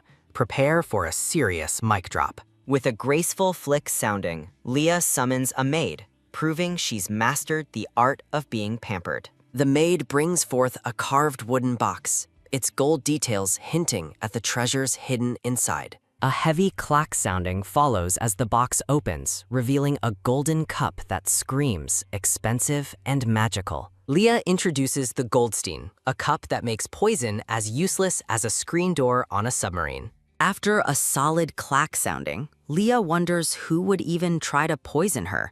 The list is probably quite long. Explaining her mother's deal for the cup, Leah highlights the messy family politics behind this shiny kitchenware. Rosanna stares at the golden chalice in stunned silence, probably wishing she had one for her own tea. A tragic thought hits Rosanna. This cup could have saved her child, making her feel like a total outsider. When asked about her mother, the maid reveals she's currently hunting for a very rare clam. Priorities, right? Leah reflects on her mother's selective honesty. She hid the illegitimacy, but kept the poison-neutralizing cup a secret. Gazing away, Rosanna wonders about the motive behind her mother's secrecy, feeling the chill of family betrayal. A soft memory of holding hands with her mother surfaces, reminding her of a time when love felt real. The memory turns sour as the mother's sinister smile instructs her to think of her with every sip. Shattered glass effects surround Leah as she realizes the maternal love she received was actually a cold calculation. The scene shifts to the stables, where noble women in riding gear gather around a powerful black horse. A high-pitched kya sounding erupts from the girls as they fangirl over the majestic, shiny steed. Everyone admires Hash, the famous horse that apparently has a better skincare routine than most local humans. One brave lady asks to touch the horse, clearly unaware that stallions aren't giant stuffed animals. Lady Heron jumps in with a warning. If you touch him, you might get a one-way ticket to the hospital. Chibi Lady Heron explains that only the stable hand can handle Hash. Everyone else gets the ho-ho-ho treatment. A sudden dun sounding accompanies the vision of the blonde war hero, the ultimate 3-year war legend. Lady Hiron smiles at the thought of the hero's arrival, her excitement practically radiating off the page. As the girls gossip, they wonder when the lady of the house will finally grace the banquet. A voice rings out across the courtyard as Leah arrives, perfectly timed for her dramatic entrance into the party. Leah's green eye narrows in deep thought. She's definitely sensing some high society weirdness in the air today. Walking with her blonde maid, Leah wonders why the lady ahead looks like she just swallowed a whole lemon. Radiant and unfazed, Leah strolls through the gardens, proving that a good riding outfit solves half of life's problems. A sudden gust of wind catches Leah's hat ribbon, leaving her blonde maid looking absolutely scandalized by the weather. Leah reflects on the winds of Ringsgen, which apparently make this breezy afternoon look like a weak ceiling fan. A nostalgic sunset memory of a balcony suggests Leah's past was significantly more romantic than her current schedule. Leah's profile remains stoic as she navigates the complex landscape of her own memories and present-day fashion disasters. With a quick flap sounding, Leah's hot ribbon makes a break for freedom, abandoning its noble duties entirely. Leah smiles at the runaway ribbon, deciding that if a piece of silk wants to be free, it should. A gloved hand snatches the ribbon from the air. Looks like the Grand Duke has a future in professional sports. The dark-haired Grand Duke Howard stands before Leah, returning the ribbon with the intensity of a man returning a soul. Formally introducing herself, Leah expresses her gratitude to the Grand Duke, keeping her polite, noble facade perfectly polished. Beaming with confidence, Leah accepts the Duke's kindness, though her playful tone suggests she's keeping score of their interactions. The Grand Duke looks genuinely bewildered by her phrasing, as if this time as well just unlocked a secret quest. With a cheerful smile sounding, Leah enjoys the Duke's confusion. Messing with powerful men is clearly her favorite hobby. As they walk, the Duke apologizes for damaging her belongings again. He's a one-man wrecking crew for accessories. Leah offers a mock apology for her poor behavior, while the Duke insists he doesn't see it that way. Leah leans in with a sparkling gaze, challenging him to explain exactly how he does see her then. Caught off guard, the stoic Duke stammers that he doesn't think anything of it, smooth as a sandpaper slide. A light giggle sounding accompanies Leah's amusement as the Duke remains utterly perplexed by the ways of a lady. Leah notes that such simple honesty is rare for her,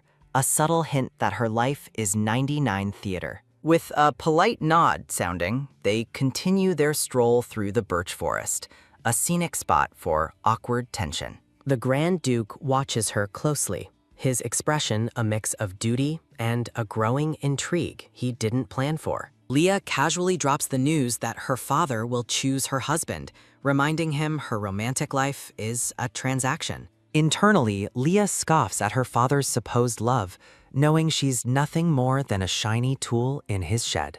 A dark vision reveals the Duke on a throne, responsible for her household's destruction. Talk about a bad first impression. Despite the grim history, Leah longs for a future that breaks the chains of her current family's cold calculations. Leah acknowledges her status as a valuable trophy, a harsh reality she navigates with the grace of a master. The Grand Duke's gaze remains steady, though he's clearly processing the weight of the family drama Leah just dropped. He warns her to be careful when choosing a husband, especially if her father's intentions are as murky as advertised. Leah flips the script, asking about his standards before mentioning his own marriage rumors involving the crown prince. The Duke's surprise is written all over his face. Leah loves a good "how did you know that" moment. With a knowing smile, Leah reminds him exactly who she is, and she's clearly not the type to skip gossip. Closing his eyes, the Duke reveals he actually declined the princess offer, proving he's just as stubborn as she. A bold question hangs in the air. What if Leah herself were the partner the Duke was actually looking for? Surrounded by flowers, Leah strikes a pose that says she's fully aware of her status as the ultimate prize. Leah acknowledges that some decisions are once in a lifetime, and she's not about to waste her shot on a mediocre marriage. She grants the Grand Duke permission to judge her, essentially inviting him into her high-stakes game of social strategy. Leah turns to leave as her maid bows, ending the conversation with a theatrical flourish that leaves him standing. Leah suggests that if he's even slightly inclined to accept her proposal, he should take the ribbon and cliffhanger. A close-up on the Duke's dark hair emphasizes his silent contemplation of the absolute chaos Leah just suggested. Focus shifts to the Duke's refined cravat, mirroring the elegant but restrictive world they both live in. Leah acts shocked that he would interpret her lady's heart as a mere political match. She's playing him perfectly. The Duke decides to let the ribbon carry today's events away, literally leaving all the drama in his wake. Leah calls for her maid to head back, deciding that enough psychological warfare has been conducted for one afternoon. Walking away, the trio leaves the birch forest behind, though the air is still thick with unspoken marriage proposals. The scene shifts to the bustling riding grounds where a purple-haired lady preps for some high society equestrian action. Noblemen on horseback chatter and bustle, proving that even a stable is a prime location for gossiping and posturing. A sudden, loud "arr" sounding follows a heavy thump, signaling that someone just had a very undignified meeting with the ground. The blonde prince massages his forehead in total frustration, officially declaring the black stallion a champion of stubbornness. Lady Hiren offers a frantic apology, while the black horse stands there looking smug about its recent bad behavior. Leah reflects on her own perceived failures, though her stoic face suggests she's actually just planning her next move. A sudden, moist lick sounding follows as Hash, the horse, decides Leah tastes like a snack, much to her surprise. A high-pitched kya sounding erupts from the onlookers as they panic, convinced the beast is about to devour the lady. The Grand Duke comes to a sudden, tense pause sounding, his eyes widening as he witnesses the unexpected horse-on-human affection. Proving she's a natural-born horse whisperer, Leah tames the supposedly violent stallion with a simple, gentle touch. The crowd stands dazed, wondering how a killer horse suddenly turned into a giant, affectionate puppy for Leah. Leah showers Hash with compliments, proving that even horses can't resist a little well-placed flattery about their skincare. Chibi Lady Heron enters full fangirl mode, her eyes sparkling with pure adoration at Leah's incredible beast-taming skills. Leah casually claims the horse is just a gentle giant, while Lady Heron insists Hash is usually a four-legged disaster. Lady Hiron explains that even her father considers riding Hash a suicide mission. Talk about a glowing recommendation. With a radiant smile, Leah encourages Lady Heron, promising her that she'll conquer the horse-taming game eventually. Lady Heron looks absolutely inspired, likely ready to go buy some carrots and start her own training montage. The blonde prince decides he's not about to be outdone by a lady, plotting his next attempt at horse whispering. A sharp, dismissive snort sounding comes from Hash as he nearly headbutts the prince. Looks like the feeling isn't mutual. The prince is left in a literal and metaphorical shadow of defeat while Lady Heron continues her apology tour. Surrounded by a halo of flowers, Leah continues to charm the horse, making the whole stable look like a photo shoot. Leah beams with genuine happiness, clearly enjoying the fact that she's the only one Hash actually likes today. From the sidelines, the dark-haired Grand Duke watches her with an intensity that suggests he's reassessing everything he knew. Mounting his own white steed, the prince calls out to Flint,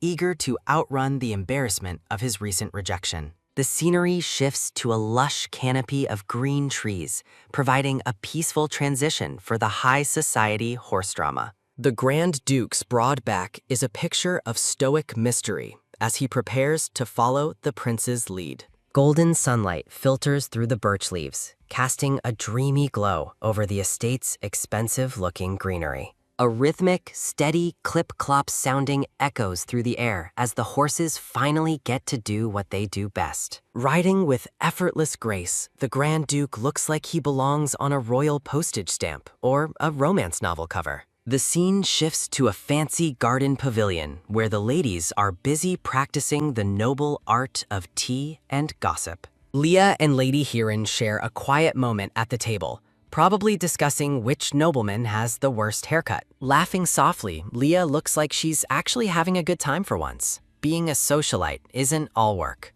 The sun-drenched garden stands in perfect bloom, a tranquil backdrop for the complex web of political tea-sipping. A wide shot reveals the sprawling estate, where the only thing bigger than the house is the owner's ego. Leah looks stunning in a wide-brimmed sun hat, officially winning the award for Best Use of Accessories in a Garden. Lady Hiron suggests Leah should have ridden Hash, but Leah modestly claims her riding skills are basically non-existent. Leaning in for a secret whisper sounding, Leah reveals she's actually just avoiding making the little son look bad. Lady Heron is visibly shocked, wondering if the prince is really petty enough to care about being outridden by a girl. Leah explains that as a Rosanna, outshining the crown prince would be seen as a direct challenge to imperial authority. Giving a masterclass in social survival, Leah notes that staying in everyone's good graces requires a little strategic mediocrity.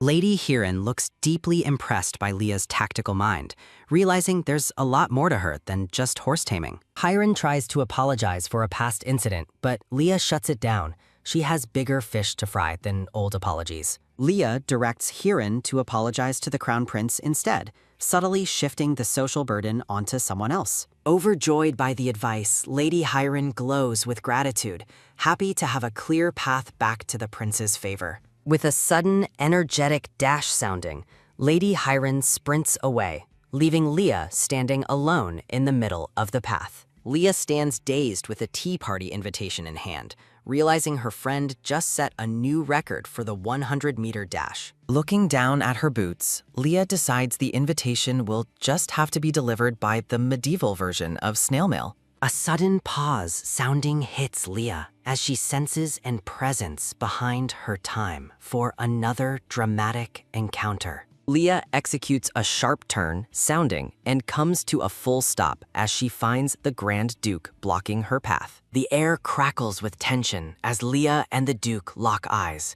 each waiting for the other to break the silence. With a graceful bow sounding, Leah introduces herself formally, while the Duke politely asks her to drop the formalities. Leah's eyes narrow into a sharp glare sounding, showing that she hasn't forgotten whatever nonsense he was pulling earlier. Looking genuinely regretful, the Grand Duke offers a sincere apology for misinterpreting her intentions. Score 1 for Leah. Grand Duke Damien closes his eyes, likely preparing himself for the verbal sparring match of the century. Leah peeks from under her sun hat, wondering why the big, scary Duke is suddenly acting so mysterious. He claims he'll spill his guts later when he finds some courage. Classic stalling from a high-ranking noble. Leah's eyes narrow as she realizes he's adopted the Crown Prince's annoying habit of talking in circles. The Grand Duke offers to be Leah's delivery boy for Lady Hiren's invitation, which is quite the career shift. A tiny, adorable Damien offers a sincere apology, proving even powerful dukes can do the sad puppy look. Standing tall, Leah asks if he has any more secrets to share before she heads off to her next drama. With a sudden, graceful lean sounding, Leah prepares to drop a secret that'll probably blow his mind. She whispers directly into his ear, proving that the closest distance between two nobles is a scandalous secret. Up close, the intensity of her whisper is enough to make any stoic duke reconsider his life choices. A sudden, startled gasp sounding hits the Grand Duke as Leah's bombshell finally shatters his composure. Leah flashes a radiant smile, satisfied that she successfully broke the Grand Duke's poker face for the day. She struts away with her maid, leaving the Duke to process the absolute chaos she just dropped in his lap. Returning home, Leah is met by a flurry of nervous whisper sounding from the gossiping servants. Somewhere in the house, a furious lady is screaming about stolen jewels and demanding heads on a platter. With a sudden, frantic dash sounding, a maid reaches Leah to report that the household has lost its mind. Lady Isabella's jewels are missing, and she's ready to toss every servant's room until she finds her precious Goldstein. A golden chandelier illuminates the tension-filled interior, where the only thing missing is a whodunit mystery kit. Dressed in elegant lace, Leah ponders Isabella's obvious setup, wondering if the lady practiced her outraged face in the mirror. Leah checks if her mother is home, but the maid confirms she's still out, leaving Leah to handle this mess. Sitting by the fire, Leah realizes this timing is absolutely terrible. She's the only one left to stop the incoming disaster. Leah knows she needs the lady of the house present to properly take down the nanny's treacherous little scheme. A sharp, frustrated grit sounding comes from Leah as she realizes Isabella's trap is actually quite clever. As tea is served, Leah's mind is racing faster than a thoroughbred, calculating her next 3 social assassinations. A purple-haired maid pops in with the news that the knights have arrived to play search and seizure. A loud, chaotic rummage sounding echoes through the halls as knights search the servants' rooms for the loot. Leah reflects on the value of the Goldstein, realizing it's the perfect high-stakes bait for a very low-class trap. She's thankful Damien is away. He's far too smart and would have smelled this framed-up mess from a mile away. The frantic, aggressive rummage sounding continues as the search party turns the entire room upside down. A quick, dismissive humph sounding escapes the butler as he watches the knight's clumsy search with total disdain. Leah makes her grand entrance, calling out to the lead knight to take control of this disorganized jewelry hunt. She boldly suggests they check the nanny's room first, effectively turning the hunter into the hunted with one sentence. Leah recalls her past life as Empress, where she was surrounded by informants like the treacherous nanny, Pamela. In a flashback, a younger Leah generously helps Pamela escape, unaware she was literally feeding a future snake. Looking back, Leah regrets her kindness, realizing that some people treat a helping hand as a target. The nanny, Pamela, looks absolutely shocked that the search party is actually knocking on her own door today. She shrieks about her status as the First Lady's nanny, hoping her title will act as a get-out-of-jail-free card. Leah's foot crosses the threshold as the nanny panics, desperately calling for Sir Sonar to stop the madness. Leah leans in with a chillingly calm greeting, letting Pamela know that the game of hide-and-seek is officially over. She politely asks the nanny to cooperate, reminding her that lost jewels have a funny way of being found. Pamela tries to flip the script, smugly asking if Leah's own valuables are safe from the supposed thief. Leah plays the part of the confused lady perfectly, acting like she hasn't already won this social chess match. Leaning on her crutch, the nanny grows desperate, realizing Leah is the one who truly controls her inventory.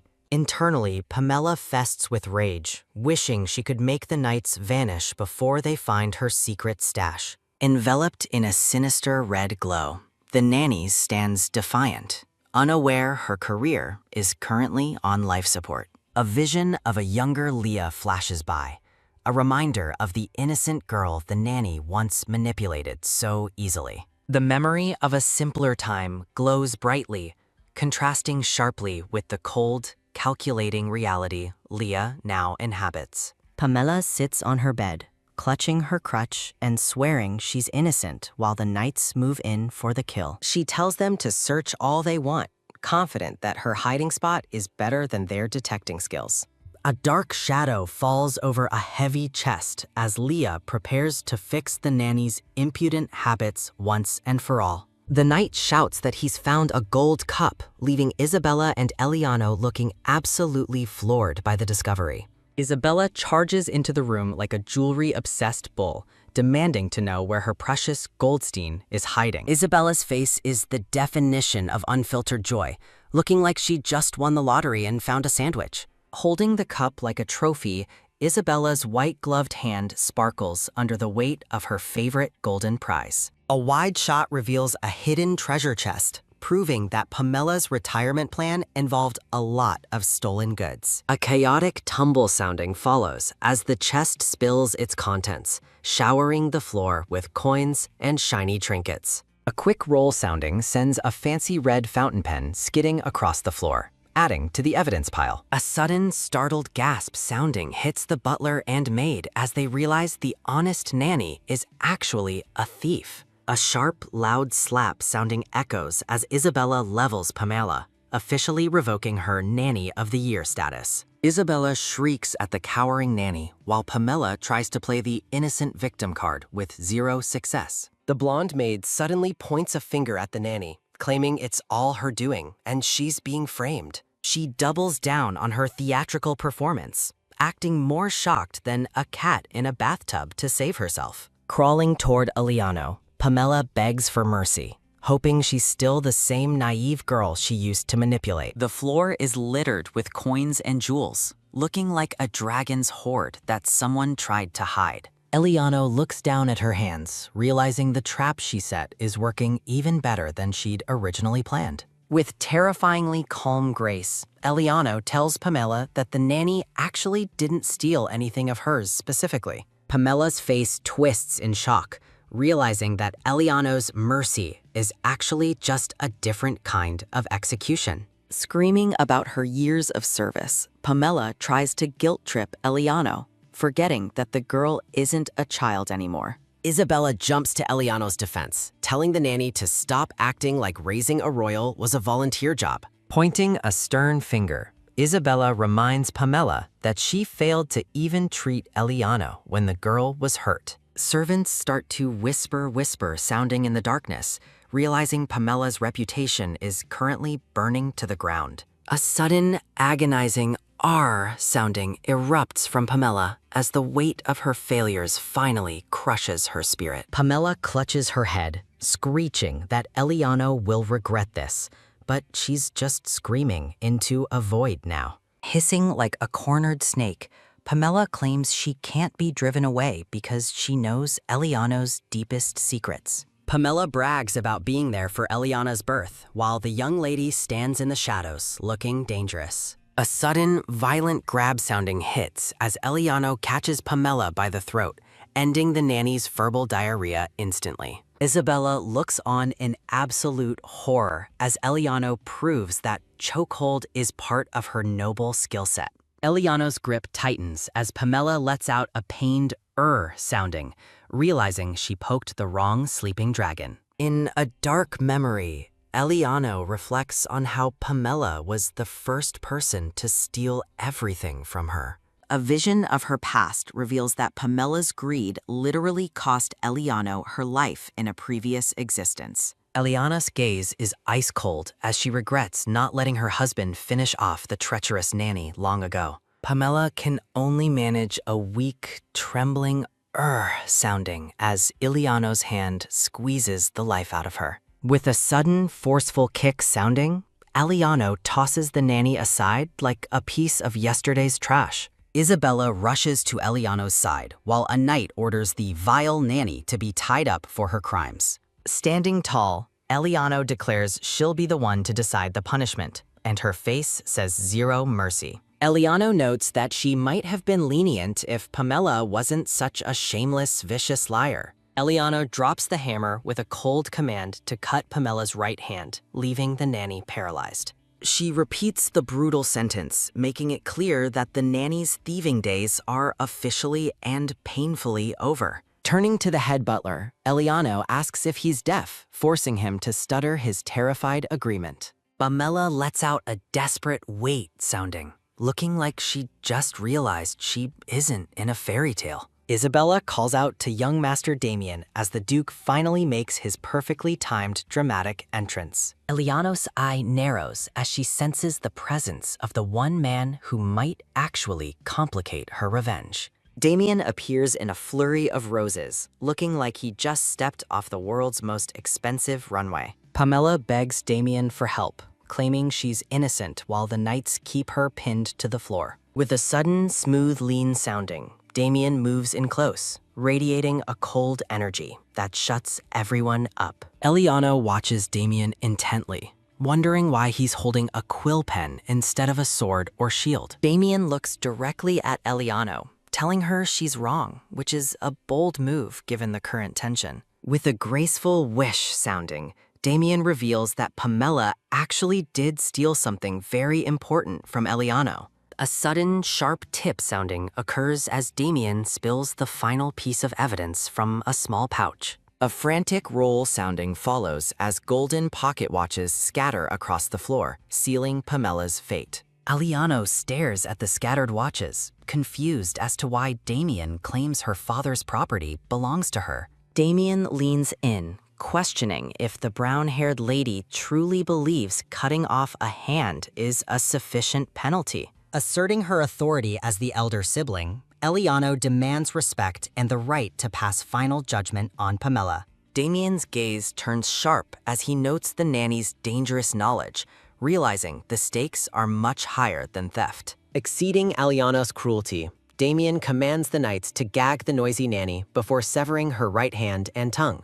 Pamela shrieks for her young master, but her pleas fall on deaf ears as the knights begin their grim work. Damien coldly informs the nanny that while Eliano spared one hand, he's taking her tongue for biting her owner. The frantic nanny screams about the lady's secrets, desperate to leverage her knowledge for a stay of execution. Damien's face darkens with murderous intent, offended that a lowly servant would dare to threaten him with her lies. With an aura of purple malice, Damien warns the staff that theft from the Rosanna household carries a bloody price.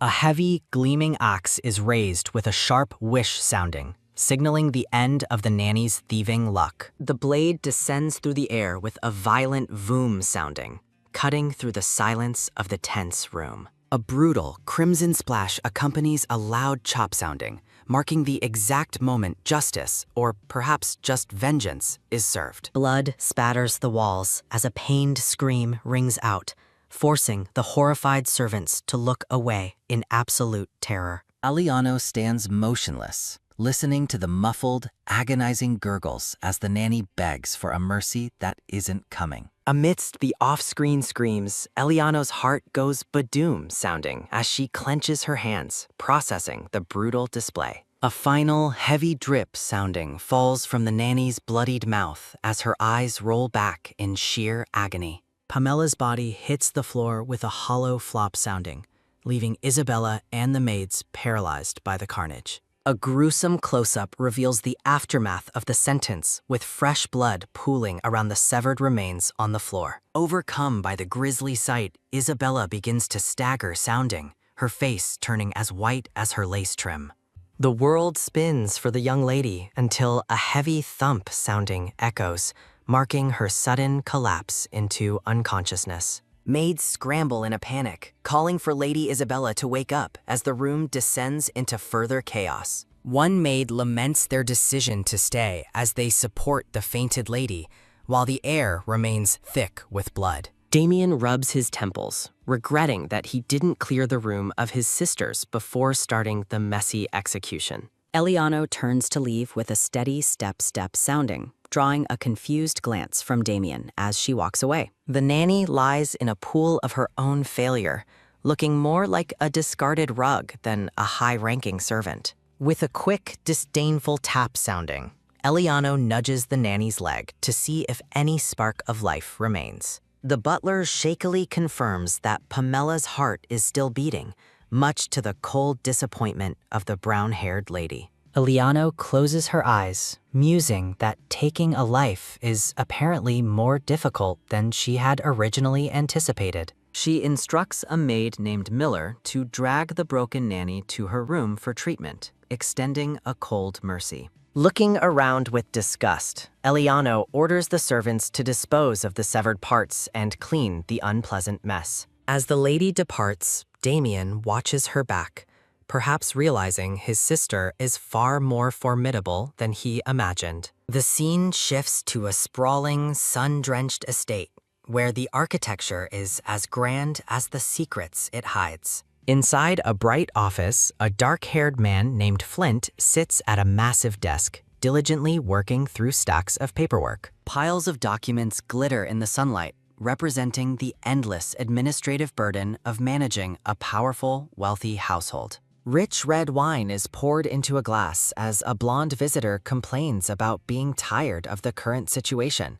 Prince Hirais lounges on the desk, drinking wine and questioning why Flint refuses to accept royal assistance from his father. Flint notes that his father respects the prince, while Hirais expresses genuine gratitude for their long-standing personal friendship. Hirais gazes into his wine, insisting that he wouldn't be where he is today without Flint's unwavering support. Flint continues his writing, dryly acknowledging that the prince has kept his promises, though his tone remains professional. The dark-haired man vows to remain loyal, promising never to forget the honesty and friendship they've shared over the years. With a subtle smirk, Flint reaffirms his commitment, reminding the blonde prince that he is his chosen sovereign. Hirais watches Flint's unreadable expression, frustrated that he still can't decipher the true thoughts behind those dark eyes. The prince mentions that his fiancée finds their friendship strange, given how they appear to be total opposites. Flint listens as Hirais points out that they are blood relatives, despite their wildly different personalities and appearances.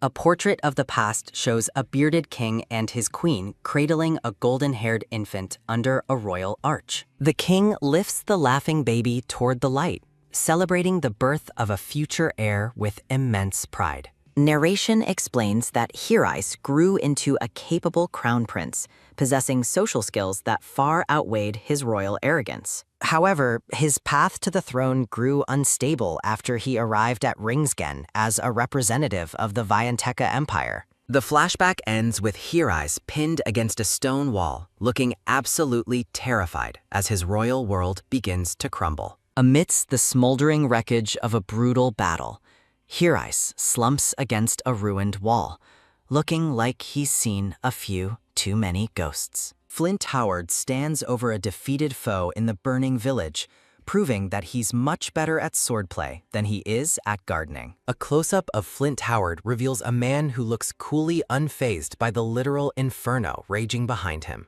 Narration notes that the Grand Duke appeared like lightning, presumably with much more stabbing and far less thunder. In the quiet of a garden, Hirice urges Flint to hurry back, clearly worried that disappearing was only the first mistake. Suggesting a retreat to the north, Hirice learns that Jakador is the only safe haven while the borders are under lock. Flint drops the ultimate vibe killer by announcing that a massive war is about to ruin everyone's social calendar. The news that Emperor Alexander orchestrated this to ignite a conflict leaves Hirice looking absolutely frozen with shock. Grabbing Flint in a panic, Hirice screams about the lack of communication, realizing he wouldn't have brought envoys if he'd known. A close-up of a grimly set mouth suggests that the upcoming military explanation is going to be incredibly unpleasant. Sweating and stressed, Hirice wonders if his homeland ever actually bothered to look for their missing hostage prince.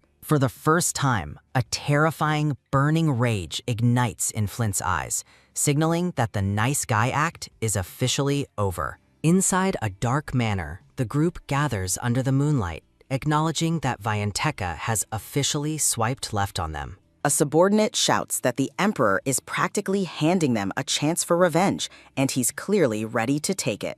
Turning his back, Flint listens as his man questions if all that intense training was just to play hide-and-seek. The brown-haired Adele Evans kneels before her lord, pledging that her crew will follow any order, no matter how bloody. Flint reminds them that their beef is with Jakador, not Vianteka, proving that he's the most loyal man in a mask. Hirice watches from the background, realizing that without Flint's deep-rooted loyalty, he'd probably be a head shorter right now. Seeking a way to save his own neck, Hirice notes that Duke Rosanna replaced him with a new heir incredibly fast. With a sudden, forceful clench sounding, Hirice vows to return home in glory rather than as a forgotten royal footnote. Sitting at the head of the table, the blonde prince promises to restore everything his saviors lost, swearing on his royal blood. Masked and robed warriors suddenly enter the narrative, adding a touch of secret society chic to the ongoing war.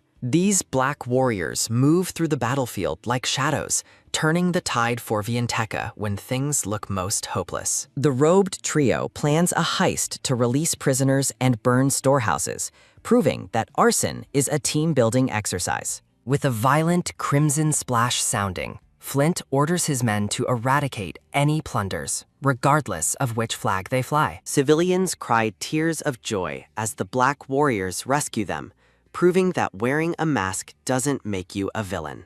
Despite their heroism, the sheer difference in numbers makes the battle feel like a very unfair game of Risk. Jakador sends their legendary warrior, Lestil Baltheim, to the front lines, and he certainly looks like he missed his morning coffee. In a blur of action, Flint Howard decisively beheads Lestil Baltheim, proving that fancy titles don't make your neck swordproof. Removing his mask, Hirice reveals himself. Hirice reveals himself while holding the enemy leader's head, dramatically turning the tide, and probably several stomachs. The dead prince's reappearance sends Vianteka's morale into orbit, and Emperor Leopold hands over the military keys in excitement. Surrounded by decorative light, the text confirms Hirice returned in glory as a war hero, finally winning the ultimate comeback. Standing before the king's throne, Hirice gives Flint the real credit for the beheading, ensuring the Grand Duke gets his flowers. Hirice officially asks his father to acknowledge Flint as Grand Duke,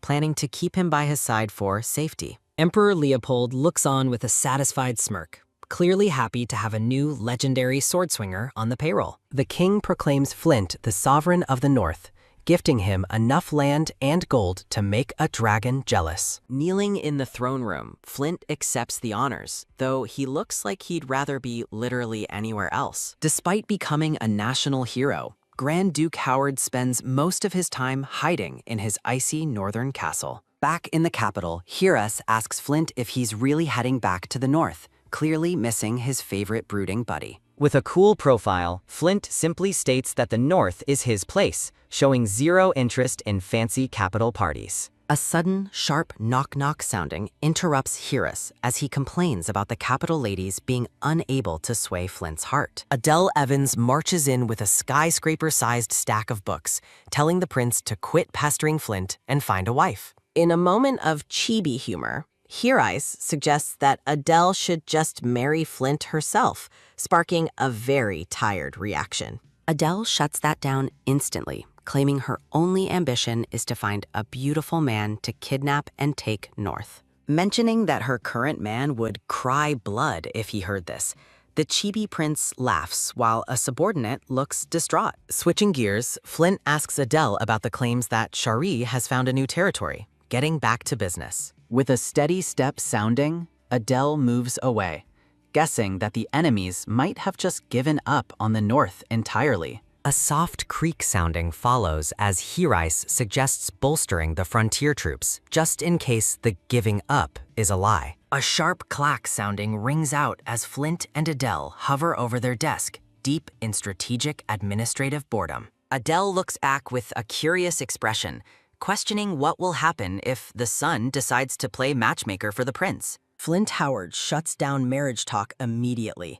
threatening to kick Adele Evans out if she mentions the altar again. Adele leans over the desk, insisting Flint will only reclaim his family seal once he finally settles down and marries. Suggesting a fake engagement to a noblewoman, Adele is surprised when Flint actually expresses concern for the lady's future. Adele dismisses the concern, noting that any lady aspiring to be a duchess should be ready to take some risks. The Howard family seal glows in the darkness, a legacy the former duchess begged to have returned before she died. Adele clenches her hand, insisting that Flint must return to Vianteca and find the lost heirloom with a sharp, determined clench sounding. Flint stares at a seal in his hand, admitting that the precious heirloom feels more like a burden than a treasure. Stamping an envelope, Flint remains skeptical about the true value of a stamp compared to the weight of his responsibilities. Adele explains the seal's prestige, while Flint realizes the son is using it as a test of his unwavering loyalty. Flint tells Adele to stop being greedy, urging her to consider the deeper meaning of honoring his late grandfather. Adele notes that the emperor promised a title to Alphonse, but she seems to think royal promises are mostly fluff. Laughing at the irony, Adele points out that the emperor made the same empty promises to Flint when he returned. When Adele asks about a noble lady Flint met, his hand freezes over his paperwork with a sudden, telling pause. Flint immediately shuts the idea down, declaring the lady out of the question with a look of pure, focused rejection. Adele's eyes go wide in a moment of chibi-style shock, clearly not expecting such a firm and immediate no. Narrowing her gaze, Adele wonders what exactly happened during that meeting to make Flint so unusually defensive. The scene shifts to a sun-drenched garden gazebo where Eliano sits for a tense afternoon tea with an older woman. A plush blue jewelry box opens to reveal a sparkling pearl nestled inside a delicate, shimmering seashell. The older woman laughs with delight as she presents the gift, trying to buy some goodwill with a shiny trinket. Smiling with grandmotherly warmth, the woman seems to think a pearl can distract Eliano from her current household grievances. Eliano puts on her best polite face, noting she was just about to bring up the servant problem herself. The mother figure mentions that Eliano's siblings, especially the hot-headed Damien, are demanding the servant be kicked out immediately. A flashback reveals Damien's cold fury as he declares that thieves have no place within the prestigious Rosanna household walls. Holding Eliano's hands with affection, the mother praises her for being a good girl, which is usually code for compliant. The request finally drops. Eliano is asked to take the disgraced Pamela back,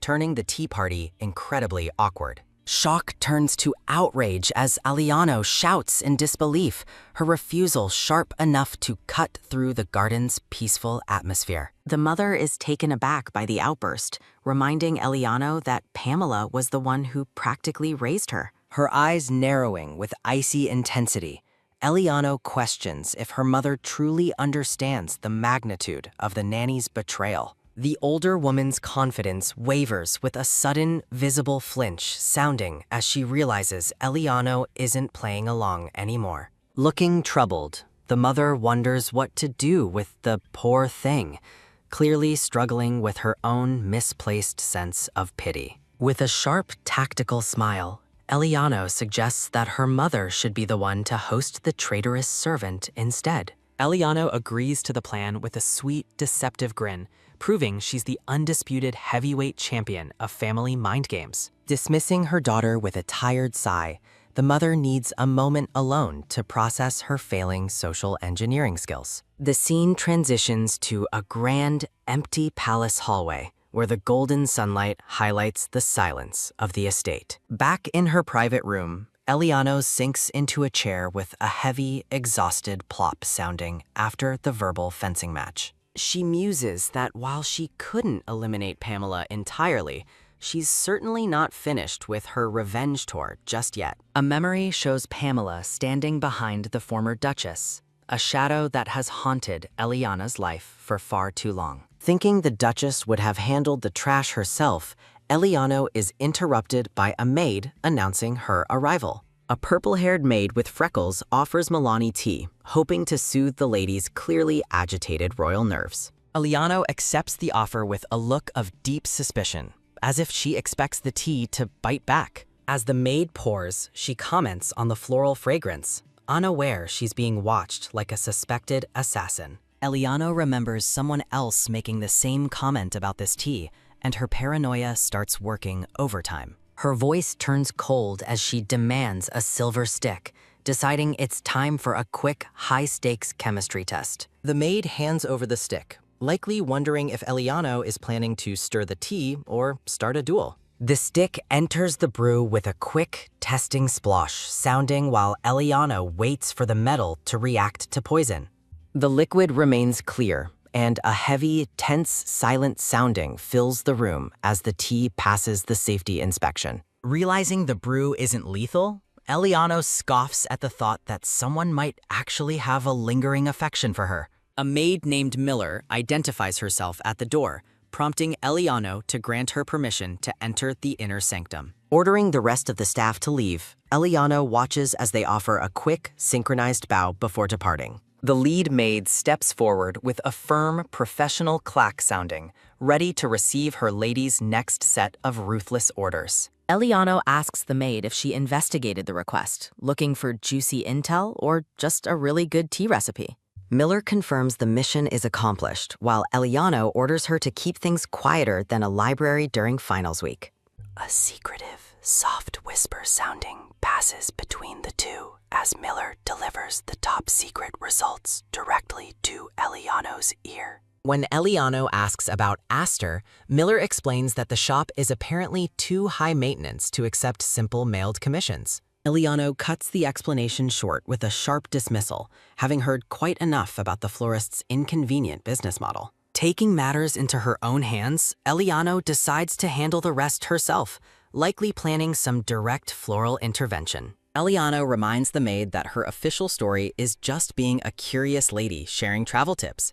Deniability is everything. Miller agrees politely with a slight bow, proving she's the ultimate accomplice for a high society secret operation. Eliano halts Miller's exit with just one more thing, because no noble scheme is complete without a last-minute addition. A stack of formal letters with various intricate wax seals sits waiting, looking like a very fancy paper cut hazard. Miller presents the mountain of mail addressed to Eliano, who looks ready to judge every single sender by their stationery. The maid explains the household's mail sorting system, proving that even delivery services are a bureaucratic nightmare in this palace. Eliano muses that despite her broken engagement, her mailbox is currently more popular than a sale at the capital's jeweler. Tending to roses, Eliano scoffs at the attention, knowing these nobles just want to leech off her family's prestige. Staring into the distance, she realizes that despite the paper flood,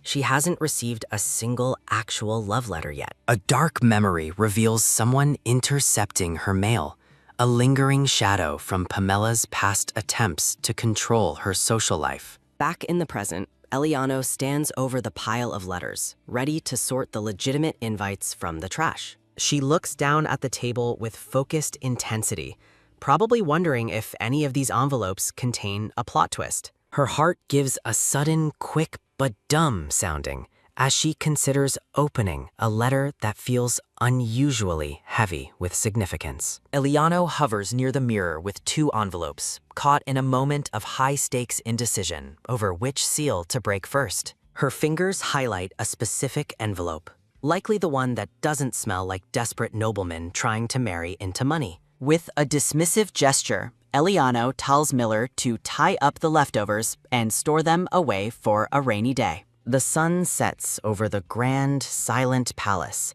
casting long shadows over a day filled with successful social engineering.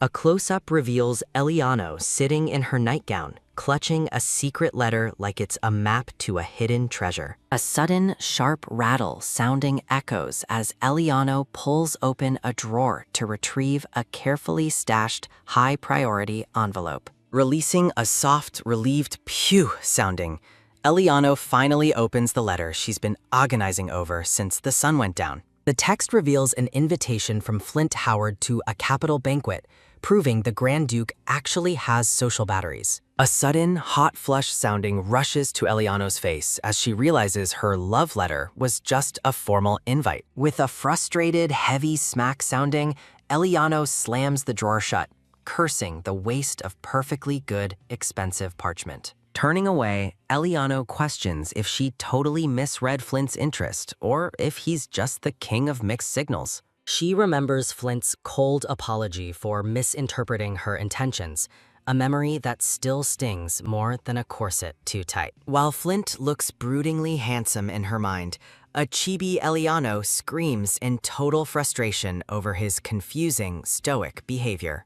Eliano drops onto the seat with a heavy, annoyed plop sounding, clearly exhausted by the Howard family's lack of clarity. Moonlight streams through the window as Eliano reflects on that day, a turning point that still haunts her late-night thoughts. Despite the romantic disappointment, Eliano stands firm, declaring that she has zero regrets about her chosen, albeit messy, path. Her gaze falls to her feet as she admits that Flint Howard is currently her only hope for survival. Eliano stares ahead with icy resolve, knowing she needs something truly massive to finally get the stoic Grand Duke moving. A carriage speeds through the sunlit city streets, carrying Eliano toward her next target in this high-stakes social game.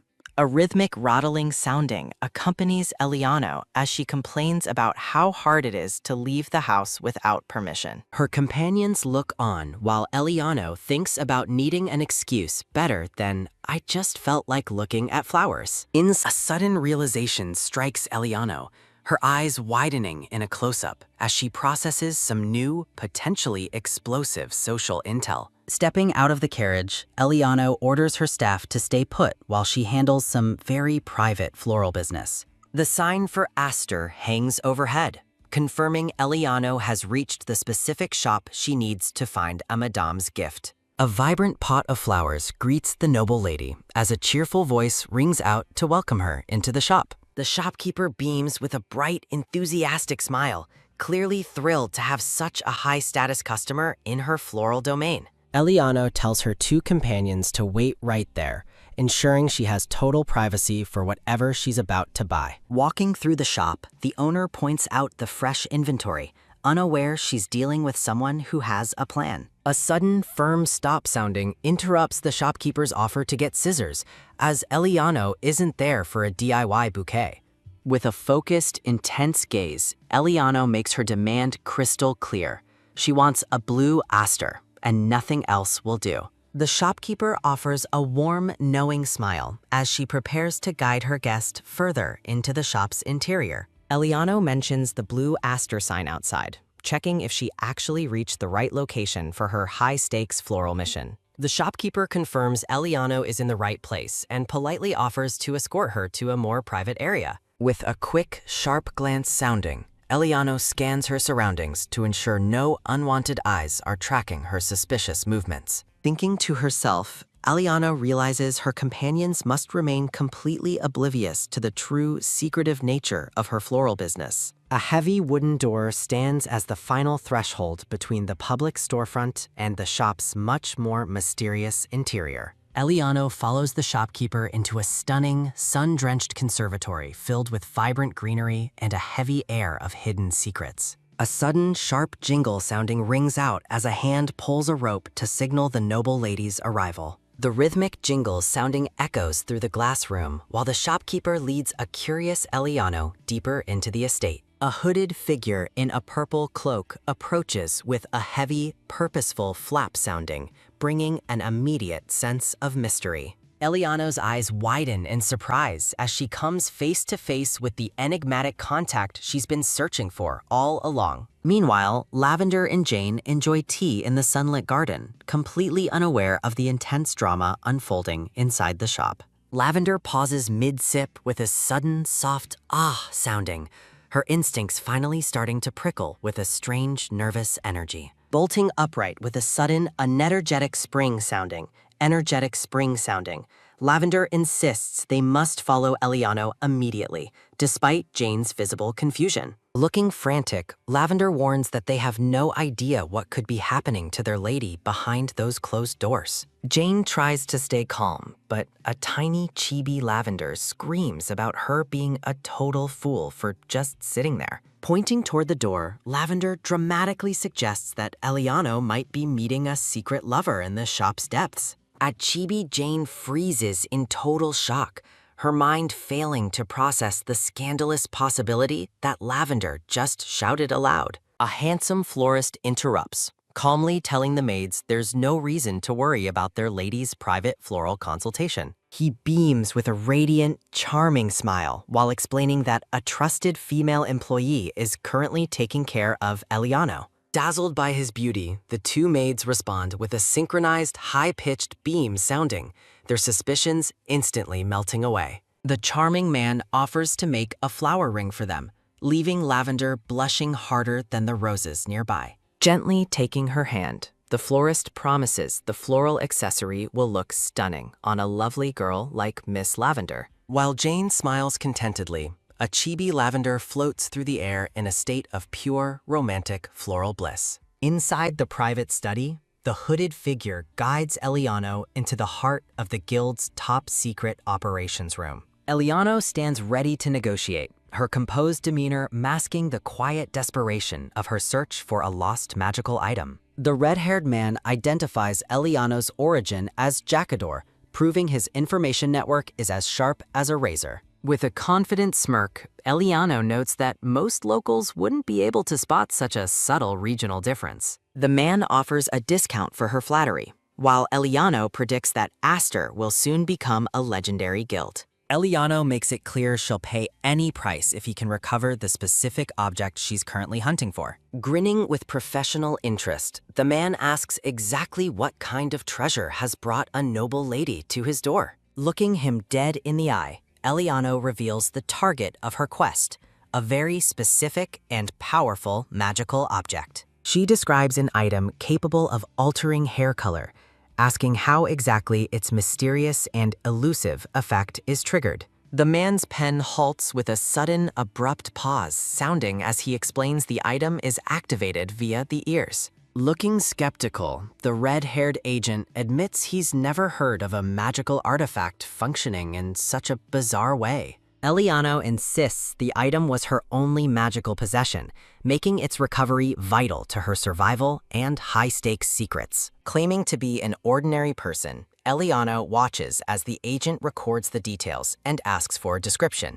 Reviewing a detailed sketch of the jeweled earring, the man confirms he has enough information to begin his search. Eliano pleads for him to hurry, while the agent confidently declares that finding lost things is his ultimate specialty. He adds that the blue aster symbolizes faith, a subtle reminder that their new business relationship requires total trust. With a sharp, sudden tap sounding, the agent prepares to depart, his work for the lady clearly just beginning. Before he can vanish, Eliano calls out for him to wait, her curiosity finally getting the better of her. She demands to know his name, deciding it's only fair to know the identity of her high-stakes errand runner. The man challenges her to share her own name first, resulting in a tense moment of mutual, high-society secret-keeping. He reveals his name is Aston, leaving Eliana with a real identity to match the mysterious face in her memories. A sudden, breezy wish sounding sweeps through the flower-filled garden as the secret meeting finally comes to an end.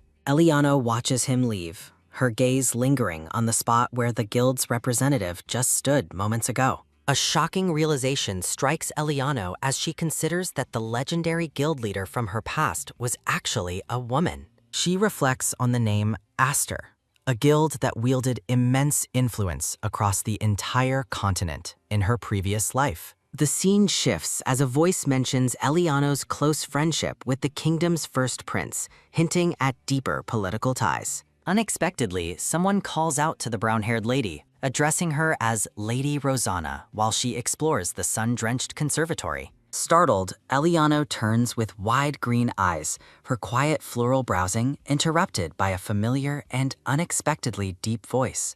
Standing amidst the roses, the handsome Flint Howard holds a pair of gardening shears, looking every bit the brooding, high-society florist. Flint expresses surprise at their chance meeting, while Eliana responds with a formal greeting, clearly wondering what the Duke is doing here. With a playful, confident smirk, Eliana decides to skip the greeting formalities today, clearly enjoying keeping the stoic Grand Duke guessing. Flint relaxes into a smile, admitting that a casual conversation is much easier, though he probably wasn't expecting her floral expertise. Eliana wonders if Flint recognized her just from her back, and he confirms he's got her distinctive silhouette permanently memorized. Flint leans in, claiming he'd recognize her even if she changed herself completely.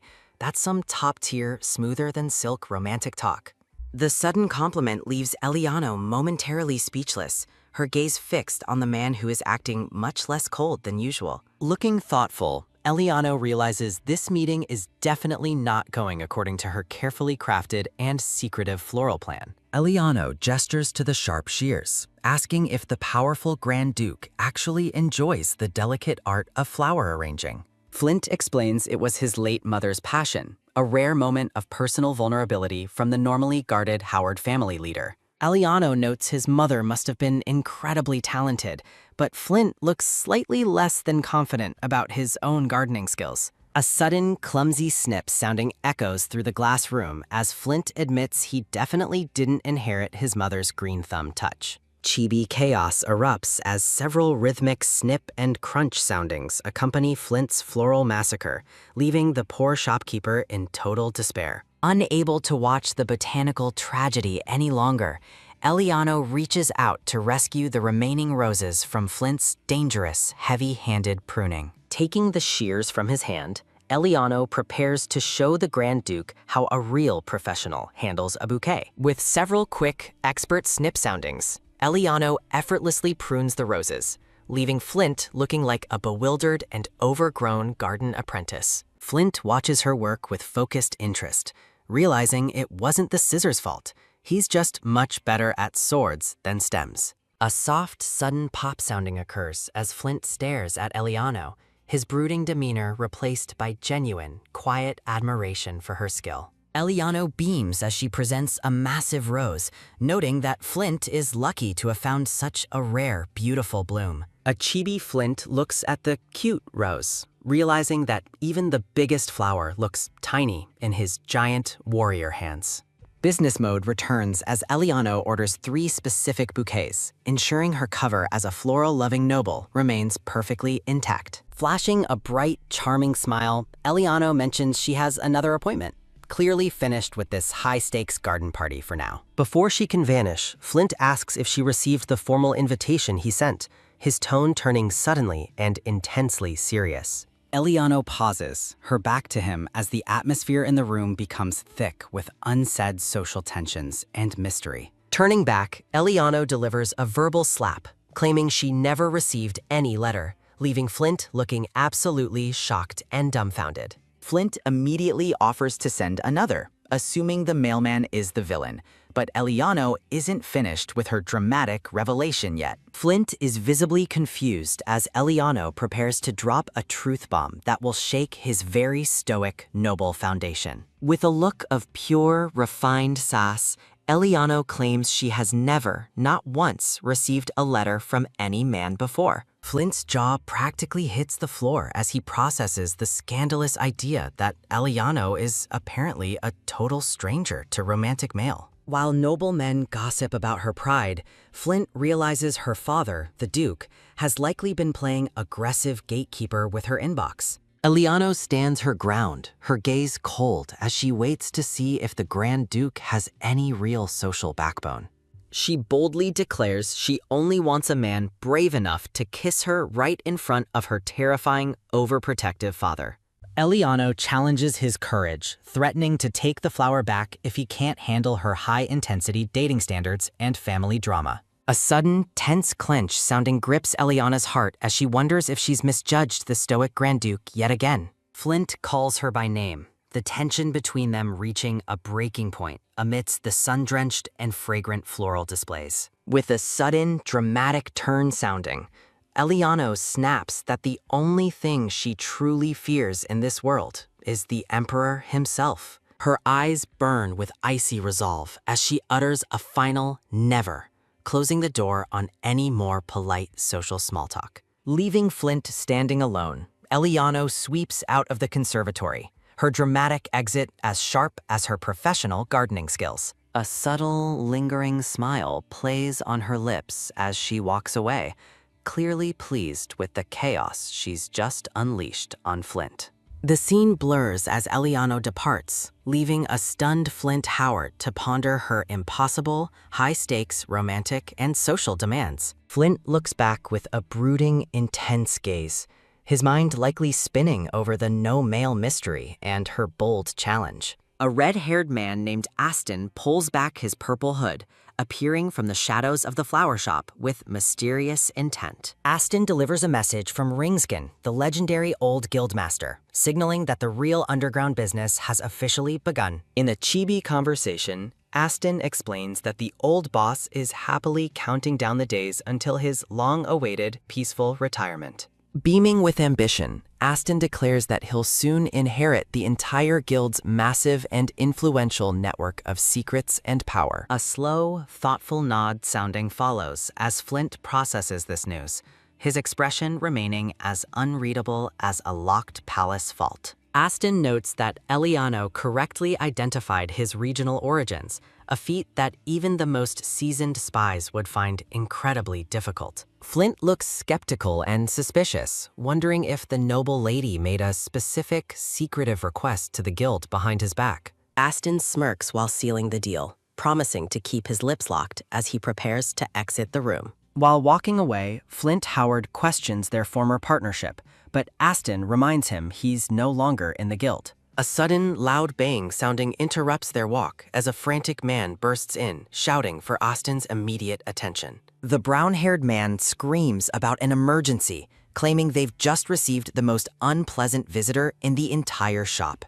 Aston scolds his colleague for not handling the drama himself, though clearly this client is a major, high-stakes headache. A heavy, sudden bam sounding echoes through the room as a mysterious brown pouch is slammed onto the table. A slender hand reaches out to claim the pouch, the secret transaction finally reaching its long-awaited and shadowy conclusion. The scene shifts to the glamorous Brillante boutique, where a fancy green carriage signals the arrival of top-tier nobility. Inside the shop, elite socialites gather, their presence making the air thick with perfume and expensive high society judgment. Rosanna arrives, her stunning appearance causing a massive stir among the crowd who have never seen her in person. With an elegant, sudden swish sounding, a massive bouquet is revealed, looking more expensive than a modest country manor. The noble ladies let out a collective, shocked gasp sounding at the sheer audacity and beauty of the floral arrangement. Rosanna laughs off the apologies of the awestruck women,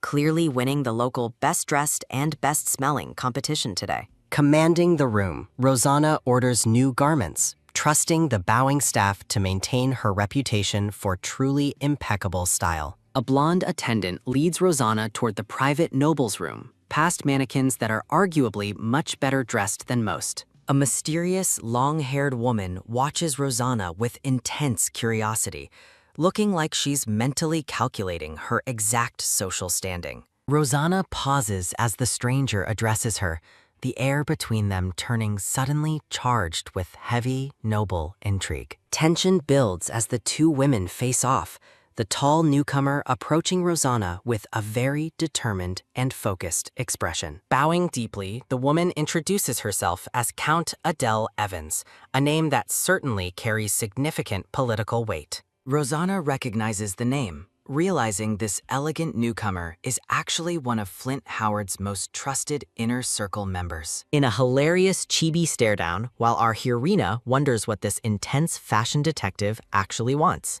Adele turns on the charm, asking for a moment of Rosanna's time with a smile that's suspiciously a bit too perfect. Beside an ornate clock, Adele mentions that Rosanna's reputation for perfection has definitely preceded her into this boutique. Adele showers her with compliments, while Rosanna plays the part of the humble noble with practiced and icy grace. Chibi Adele gushes about Rosanna's legendary etiquette, leaving Rosanna a bit surprised by the sudden, overwhelming fangirl energy. Rosanna reflects on who could have possibly started such specific rumors, suspecting her sister might have played a part. Adele reveals the source was her master, causing Rosanna to nearly choke on her tea in pure, unrefined shock. Settled into plush chairs, Adele notes how rare it is for her master to actually comment on any lady. She explains that Flint Howard is usually a total ice cube when it comes to women and personal matters. Rosanna watches the reflection of the gossiping count,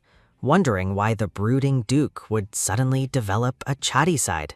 Turning the tables, Rosanna asks Adele for her honest opinion now that they've finally met face to face. Adele admits high society is blind, declaring Rosanna is far more interesting than the boring rumors ever suggested. While sipping tea, Rosanna's inner strength is noted, suggesting she's tough enough to handle the North's freezing weather. Adele adjusts her cravat, preparing to drop a social bombshell that will likely shatter the shop's expensive glass. A sudden, violent cough sounding erupts from Rosanna as Adele bluntly begs her to marry His Grace immediately. Between frantic cough-sounding fits, Rosanna listens as Adele lists Flint's benefits, including his inability to die easily. Adele starts raving about Flint's muscular thighs, leaving poor Rosanna with swirly eyes and a major case of embarrassment. Rosanna tries to explain they've barely met, but Adele screams back, convinced that a few times equals soulmate status. Adele is fully on the destiny train now, ignoring Rosanna's pleas for sanity in this wild, high-speed matchmaking session. The two remain seated in the grand room, one woman pleading for marriage while the other prays for silence. Putting her foot down, Rosanna insists there's nothing between them and asks Adele to stop the scandalous talk. Adele looks absolutely crushed, her dreams of a North-ruling power couple seemingly dissolving like sugar in hot tea. With a sad, sudden pout sounding, Chibi Adele realizes that Rosanna isn't actually interested in her master's legendary physique. Adele laments that Flint Howard will be an old, gray-haired man before he finds a wife to tolerate him. She cries out in despair, while Rosanna's eye sparkles with a new, very curious, and possibly dangerous realization. Rosanna asks if there's a specific, hidden reason for the urgency, and Adele confirms it's a high-stakes matter. Rosanna guesses it's for political stability, but Adele dismisses the idea, claiming the Howard house is perfectly solid. Looking at a silhouette of the Duke, Adele explains his status as ruler of the North is beyond question. A sudden, loud bang sounding occurs as Adele slams the table, insisting her master is perfectly fine as he is. Adele shouts that the real villain is the Emperor, who is unjustly withholding the Howard family's official seal. Adele is absolutely stunned, a quick hand-to-mouth gasp sounding as she realizes Rosanna is way ahead of her. With a knowing smirk, Rosanna finally pieces together the puzzle, realizing the true nature of this high-stakes social game. Adele clutches her head in frustration, her matchmaking dreams hitting a wall that even her best strategies can't climb. Past memories of the Emperor and Flint Howard flash by, reminding Adele that her loose tongue needs some serious cooling. Rosanna remains the picture of icy composure, a subtle glance sounding as she gracefully sips tea amidst Adele's total breakdown.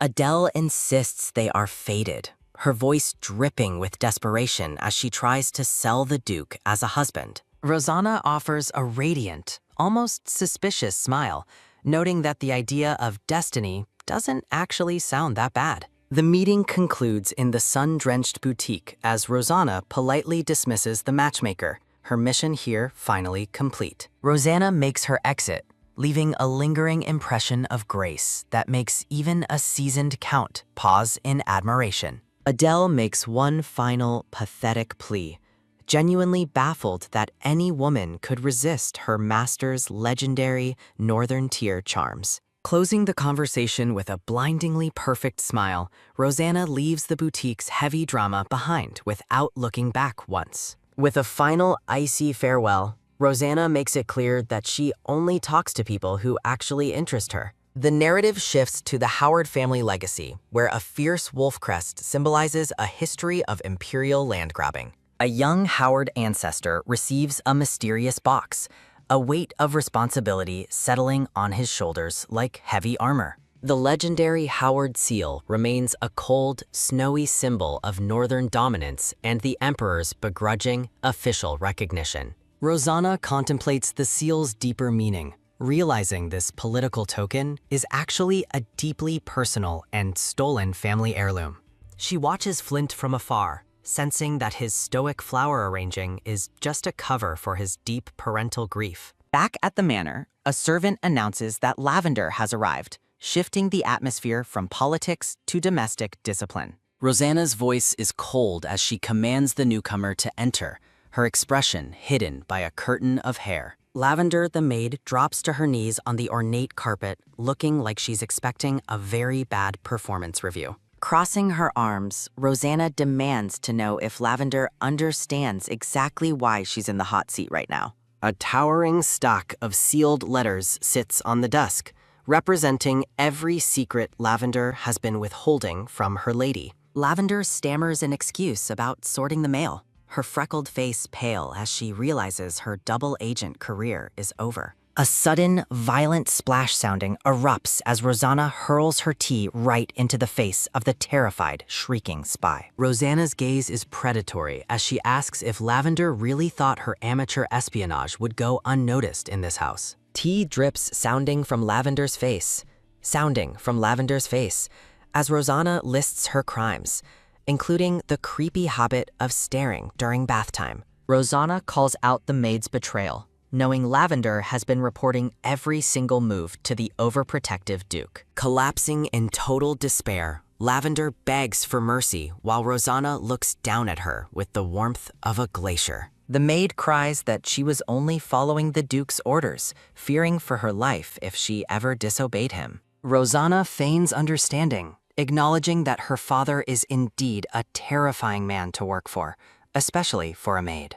Calling her a smart girl, Rosanna looms over the cowering maid in the dimly lit, gold-accented room of judgment. Her eyes burn with a new intensity as she asks why Lavender isn't equally afraid of the Duke's own daughter. As Rosanna rises to her feet, she coldly suggests that Lavender might meet her end by daughter's hand first. Lavender's face is a mess of tears and tea as she swears a desperate, frantic oath to never betray her again. From the floor, she begs for a second chance, her world crumbling under the weight of Rosanna's sudden, sharp authority. Rosanna repeats her name with a chilling finality, reaching for the bell rope to signal the end of this conversation. A sharp, rhythmic jingle sounding echoes through the room as Rosanna declares that people never truly change their traitorous ways. Other maids rush in to drag the sobbing Lavender away, clear evidence that Rosanna's human resources policy is absolutely brutal.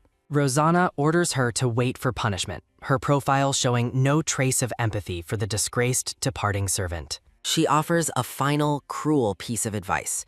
Don't tell father, or he'll kill a useless maid himself. Talk about teamwork. Rosanna turns her back on the drama, staring out the window while Lavender reaches out one last time for mercy. Her crossed arms and icy stare signal that the era of being a passive noble lady is officially over today. Standing alone in the shadows, Rosanna looks every bit the daughter of a duke, prepared for whatever chaos comes next. Night falls over the estate, the moon hanging in a cloudy blue sky as the secrets of the palace deepen. An open window invites the cool night air, leaving the room vulnerable to a very specific type of uninvited visitor. A sudden, heavy step sounding marks the arrival of a hooded intruder, his purple cloak billowing dramatically in the moonlight. Aston pulls down his mask with a cocky grin, clearly disappointed that his grand entrance didn't cause a heart attack. Rosanna remains completely unfazed, noting that while she isn't surprised to see him, she is certainly curious about his methods. She questions how a mere guild member bypassed her elite security, while Aston just smirks like he owns the place. Realizing he's here for business, Rosanna assumes he found the earrings, proving that even thieves can be surprisingly useful sometimes. Aston presents a small, ornate blue box containing a brilliantly glowing blue sapphire set in a silver frame. Noting the stone isn't obsidian, the red-haired thief explains it lacks the magic needed to change Rosanna's hair color. Aston reveals he tracked down the jewel through an old woman named Pamela, who apparently moonlights as an artifact dealer. Rosanna delicately removes the earring from its velvet nest, admitting that holding the cold metal feels strangely familiar yet distant. Impressed by the successful heist, Rosanna holds the sapphire close, realizing Aston might actually be worth his weight in gold. Aston excitedly points out that the stone is definitely magical, even if it doesn't solve their immediate hair dye crisis. With a playful flick, a rhythmic spin sounding occurs as Aston twirls the earring, treating the priceless relic like a toy. A quick tap sounding, followed by a blinding beam sounding, erupts as the small blue core is freed from its housing. Aston brags that his guild's magician was so obsessed with the glowing stone, he actually tried to buy the thing. In a hilarious flashback, Aston fends off the desperate magician who was willing to trade his entire fortune for one dissection. Rosanna enters deep thought, suspecting the other half of the artifact might be hidden away in the mysterious Tower of Kesef. Both Rosanna and Aston share a moment of mutual dread, desperately hoping they don't have to break into a magic tower.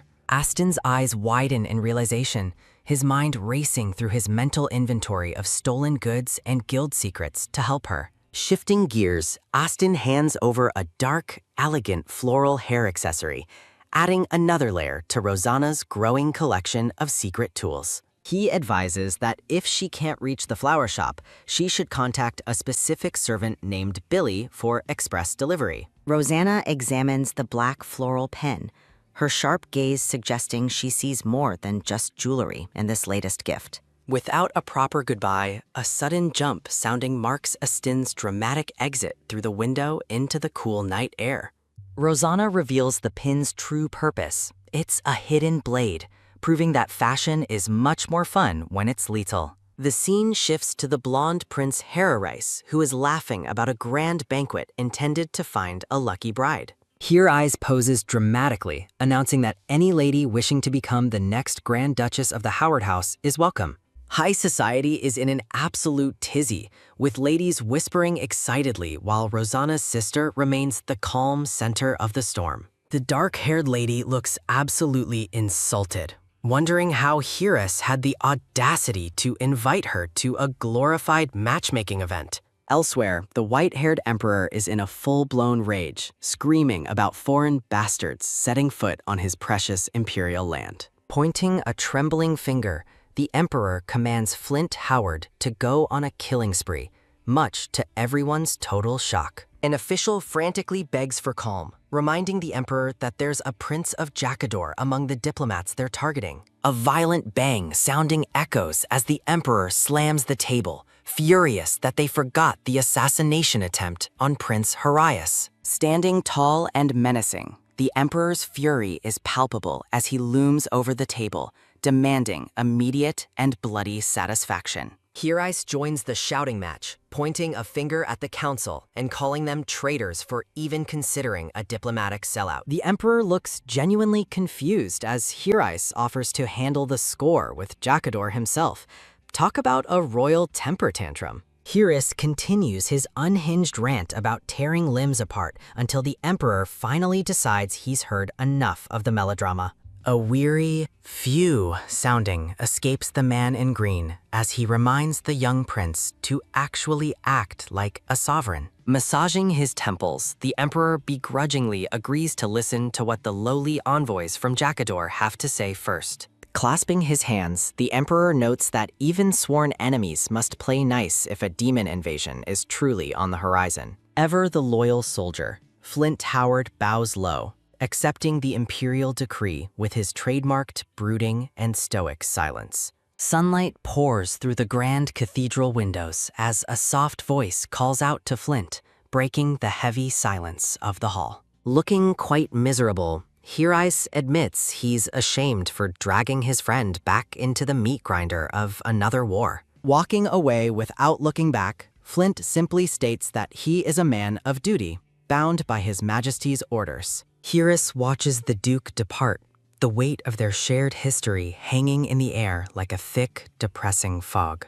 The narrative shifts to an aerial view of the massive, sun-drenched estate, where political drama meets domestic luxury in every corner. Inside the library, a pair of strong hands rest on the arms of a chair, signaling a moment of deep exhaustion. A heavy sigh sounding escapes Flint as he leans back with an open shirt, looking like a stressed-out romance novel cover. Staring at the ceiling, the Duke wonders just how much longer he has to tolerate this exhausting, high-stakes puppet show. Flint eventually turns to his desk, picking up a quill to write, likely planning his next move or a very long letter. A golden, ornate wall mirror serves as the backdrop for a voice praising someone's truly exceptional and surprising embroidery skills. Viscountess Fleming, a regal older lady, marvels at the fabric, declaring the work is actually far better than her own. Rosanna laughs off the high praise, modestly claiming she's just a copycat who can't hold a needle to the Viscountess's talent. The conversation quickly turns to gossip as the ladies wonder if the little son is actually scouting for a new duchess. Rosanna keeps a poker face, but her inner monologue is screaming that Flint Howard would never host such a tacky event.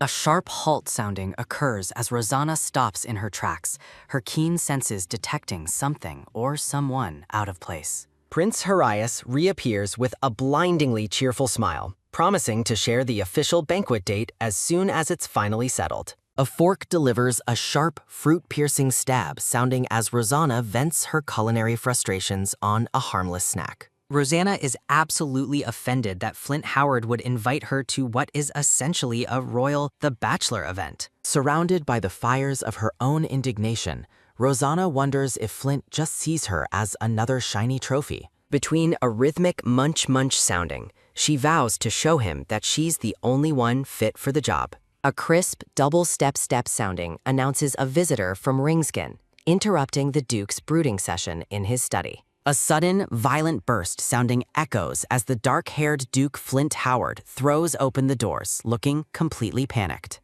Aston is just chilling on the couch, greeting His Grace while treating the Duke's cookies like his personal buffet. Flint Howard looms over his guest, looking way too intense for a casual afternoon snack meeting in the lounge. Aston confirms the delivery, noting that the lady read the letter immediately. Mission accomplished for the royal postman. Flint's eyes widen in genuine shock, probably realizing his secret fan mail was received faster than a high-speed carriage. He clutches the blue paper, staring at the evidence of his own awkward attempt at long-distance romantic communication. In a flashback, Aston practically begs Rosanna for the gossip, desperate to know the contents of the secret letter. With a playful humph sounding, Rosanna smirks, revealing Flint is basically just ghosting the capital for a work trip. In a tiny, adorable chibi moment, Aston is devastated to learn the juicy letter was actually just boring logistics. Rosanna mocks the clueless northern man, wondering why a busy duke bothered to write her a travel itinerary.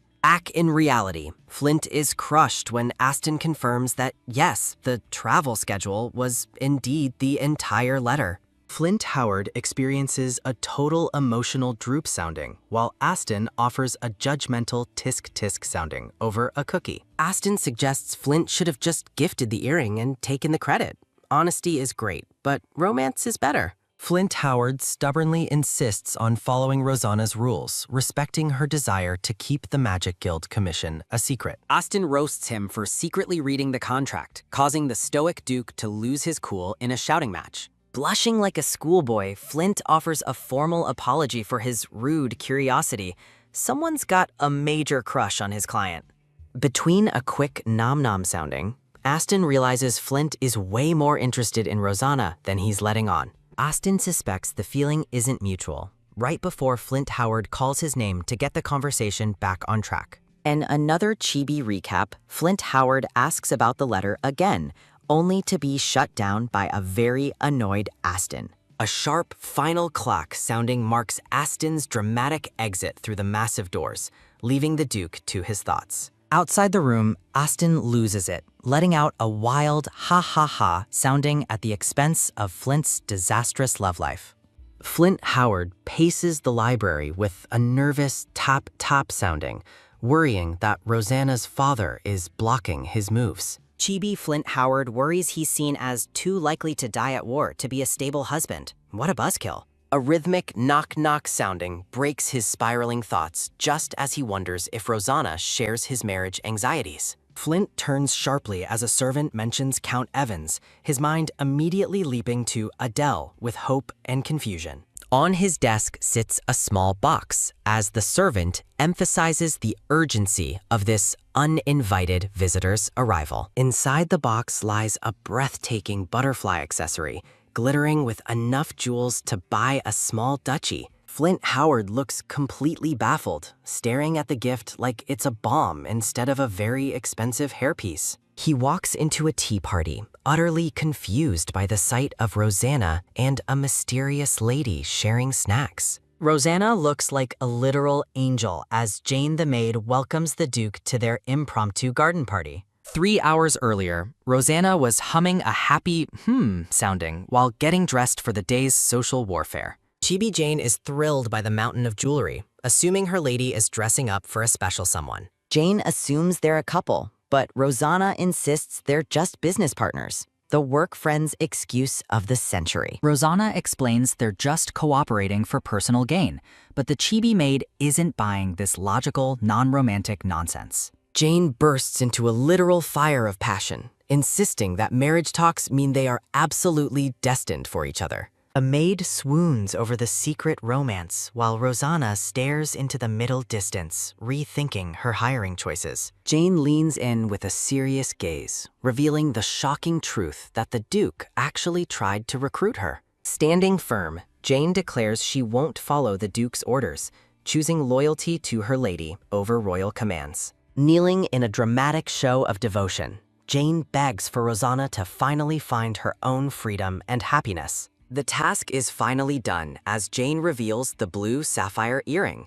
which looks suspiciously like a magical accessory. A soft, elegant flutter sounding follows Rosanna as she displays her full, refined glory, ready to face the world. Jane marvels at the hair color changing replica, proving that in this world, fashion is the ultimate disguise. Rosanna stares intensely at her reflection, acknowledging the incredible value of the artifact she's currently wearing. Shrouded in shadows, Rosanna wonders how such a powerful piece of jewelry actually ended up in her possession. The ornate golden top of the mirror stands silently, reflecting a room full of hidden agendas and rising tensions. Back at the mansion, Flint prepares to crash a tea party while Jane watches in complete shock. Flint Howard insists on playing the butler, much to the horror of the very confused brown-haired maid. Rosanna tries to stop him, but the Duke is determined to treat his guest to a royal brew. In a total chibi defeat, Rosanna accepts her fate while Flint hums a happy little victory tune. Flint admits he was pouting because Rosanna didn't slide into his royal DMs fast enough after his letter. The Duke plays the hurt feelings card, making Rosanna wonder if he's actually a secret high-stakes drama queen. Chibi Flint panics, desperately clarifying that he isn't actually looking for a bride, except maybe for one specific person. Rosanna's laughter fills the room, leaving the sweating Duke Flint looking like he's lost his first major battle. Flint Howard stands tall, reflecting on his past misunderstandings with a gaze that says, "I've clearly made a mistake." Amidst blooming lilies, Rosanna starts a poetic riddle about patience and things finally bearing fruit one day. The duo stands in a shower of petals, sharing a moment of heavy symbolism and intense romantic tension. With a dazzling smile, Rosanna places her full trust in the Duke, turning the charm up to 11. Flint looks absolutely smitten, realizing he might be in way over his head with this lady's lethal charisma. A sudden, dramatic sob sounding erupts as Jane and Rosanna share an overly emotional breakdown over tea duties. Finally settled, they share a cup, though Flint's brewing skills are definitely questionable at best for a Duke. Rosanna takes a sip and realizes Flint skipped the most basic step of tea preparation. Talk about a royal failure. Despite the terrible tea, Flint looks incredibly proud of himself, surrounded by a delusional aura of pure happiness. Rosanna's eyes narrow as she contemplates whether to tell him his tea tastes like warm, fancy bathwater. The tea party continues, a peaceful oasis before the storm of high society political drama hits the capital. The narrative shifts to Isabella's debut, where the ballroom is packed with glitter, gossip, and very expensive dresses. Faceless nobles mingle in the background, setting the stage for Isabella's grand entrance into the social meat grinder. A dainty white heel steps out, marking the official start of a night full of calculated social maneuvers. Isabella and Eliano stroll through the crowd, looking like the ultimate power duo of the night's debutante season. The noble ladies offer backhanded compliments while marveling at the sisters' sudden and overwhelming social dominance.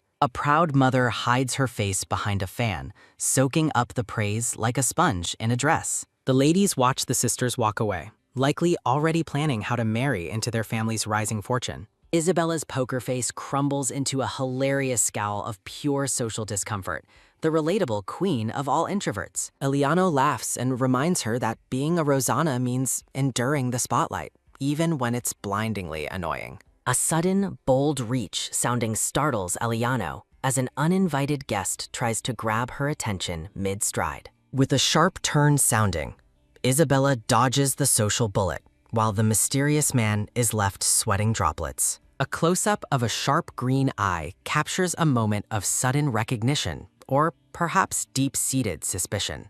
Damien appears looking every bit the brooding noble in a uniform that's probably worth a small castle. Isabella ditches Eliano to chase after Damien, committing the ultimate sibling betrayal of the entire ballroom season. Sophie and Violet corner Eliano, eager to sink their claws into some fresh, temple-adjacent gossip from the Saintess. The ladies find it refreshing to see Eliano out of her holy bubble and in the wild ballroom. Chibi Sophie admits that Eliano used to be way too intimidating to talk to. Talk about a serious glow-up. The topic shifts to the Jacador envoy, causing Eliano's calm mask to slip for a split second. A tight, nervous clench sounding of her dress reveals Eliana's inner turmoil as she confirms the news. The ladies beg for her holy opinion, unaware that Eliano is mentally juggling 1,000 political knives. Eliano gives a diplomatic answer about Charrier, masking her deep-seated fear with generic religious platitudes for the crowd. The mask crumbles as Eliano stares into the void, momentarily lost in a flashback of impending political doom. She quickly recovers, brushing off her existential dread as just a passing thought. Classic high society social deflection. In a gritty flashback, Eliano laments her past political ignorance while vowing not to rely on unreliable memories. The scene blurs as the weight of history and future wars starts to press down on the present. Sipping wine, Eliano listens to tales of a beautiful blonde man from Jacador and Flint's past victories. The name Valdemar is whispered, sounding like a death sentence to those who know the true history. A glowing handshake symbolizes the alliance between Vianteka and Jacadora, deal made in gold and spilled blood. Flint Howard and Prince Valdemar stand as the twin pillars of a sweeping victory that changed the world. Valdemar rides through a cheering crowd, the ultimate war hero carrying a very heavy and golden secret. The golden box holds the remains of Flint's mother, a token of reconciliation that feels incredibly morbid. A glass of wine meets a tragic end, shattering into 1,000 pieces with a dramatic sounding. Rosanna stands frozen over the spill, while her companions gasp at the sudden, messy interruption to their conversation. Panic sets in as Rosanna realizes a major holy war is starting way earlier than her memories predicted. The red wine stains the floor, a grim omen reflecting Rosanna's sudden, soul-crushing realization about the future. Eliano and Isabella panic over the mess, unaware their friend is currently having a total temporal existential crisis. Rosanna ditches the social niceties and her friends, sprinting away like she left the stove on permanently. Her friends watch in complete bewilderment as Rosanna's purple ruffles disappear into the distance without another word. Rhythmic pant sounding escape her as she realizes Flint lied about his destination to hide a military secret. Rosanna's sprint continues through the halls, her brain working overtime to piece together the Duke's high-stakes game. She questions her own memories while racing toward a door, terrified that the future is already spiraling away. The brown-haired maid is startled to see her lady back at the carriage much earlier than expected. Rosanna demands an immediate trip to the temple, prioritizing divine intervention over whatever appetizers she just abandoned. With a sharp whip sounding, the carriage takes off at a speed that definitely violates several Victorian traffic laws. Brooding in the dark, Rosanna vows to do whatever it takes to rewrite her miserable, doom-filled past life. Determination burns in her eyes as she prepares to play dirty to change the course of history itself. The scene shifts to the bright, empty Grand Hall, waiting for the next wave of social combatants to arrive. Faceless nobles begin to gather, ready to feast on gossip and fancy finger foods at the grand banquet. Duke Flint Howard makes his entrance looking like a snack, but his expression is strictly business as usual. The peanut gallery starts whispering immediately because why have a party if you can't judge everyone's outfit? Flint looks over as he's approached, likely signaling that the main event of social maneuvering has officially begun. An older noble with a magnificent beard is Queen, appearing to be the head of the Rosanna family. The proud father presents Damien and Isabella, his star children, like he's showing off a set of prize horses. Flint gives a polite nod, sounding while internally wondering if the Saintess Eliano is actually going to appear. Damien walks away with a brooding aura that says, "I'd rather be anywhere else," and Flint notices. Flint checks in on the family drama, only to learn that Rosanna is supposedly terribly ill tonight. Back at home, Rosanna sits in isolation, the very picture of the sickly lady she's pretending to be. Damien's troubled gaze lingers on Flint, suggesting there's way more to this illness than just a common cold. It's day 2 of the banquet, and Flint is already ignoring his guests to do paperwork like a workaholic. The party rages on without its host, proving that nobles will dance even if the groom is missing. The debutantes are absolutely livid, realizing they were stood up by a duke who clearly prefers spreadsheets to romance. Prince Harias flashes a dazzling smile, likely because he isn't the one being hunted by an angry mob. The staff begs the prince to intervene and drag Flint out of his office by his expensive collar. A low grrr sounding vibrates from the annoyed Harias as he realizes he has to play royal babysitter. Panicked shouting echoes through the estate as the prince decides to take matters into his own golden hands. Here is steamrolls through the servants, declaring this an emergency to justify his total lack of personal boundaries. With a thunderous bang sounding, Harias kicks the door in, shouting Flint's name like he's collecting a debt. Flint doesn't even flinch, his dark shirt remaining perfectly pressed despite the dramatic, door-shattering entrance of the prince. The Duke looks up with a "can I help you?" face that would make a customer service rep weep.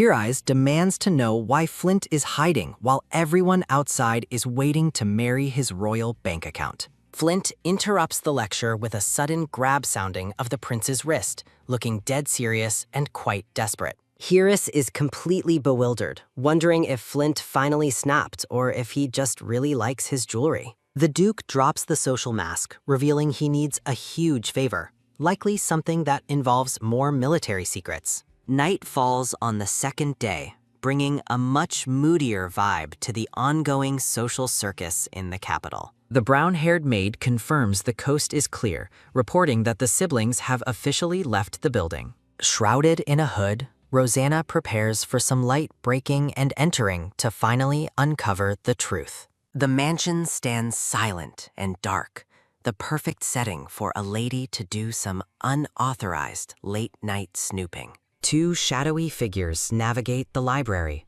looking less like nobles and more like the world's most fashionable burglars. A secret mechanism yields to a soft press sounding, followed by a heavy rumble sounding as the wall moves. A hidden doorway opens behind the bookshelf, proving that every mansion needs a spooky, torch-lit secret tunnel. Entering the passage, Rosanna jokes about noble house architecture, while Jane wonders if they should have brought snacks. The red-haired man reveals a secret passage in the Rosanna mansion, perfect for a little late-night rule-breaking.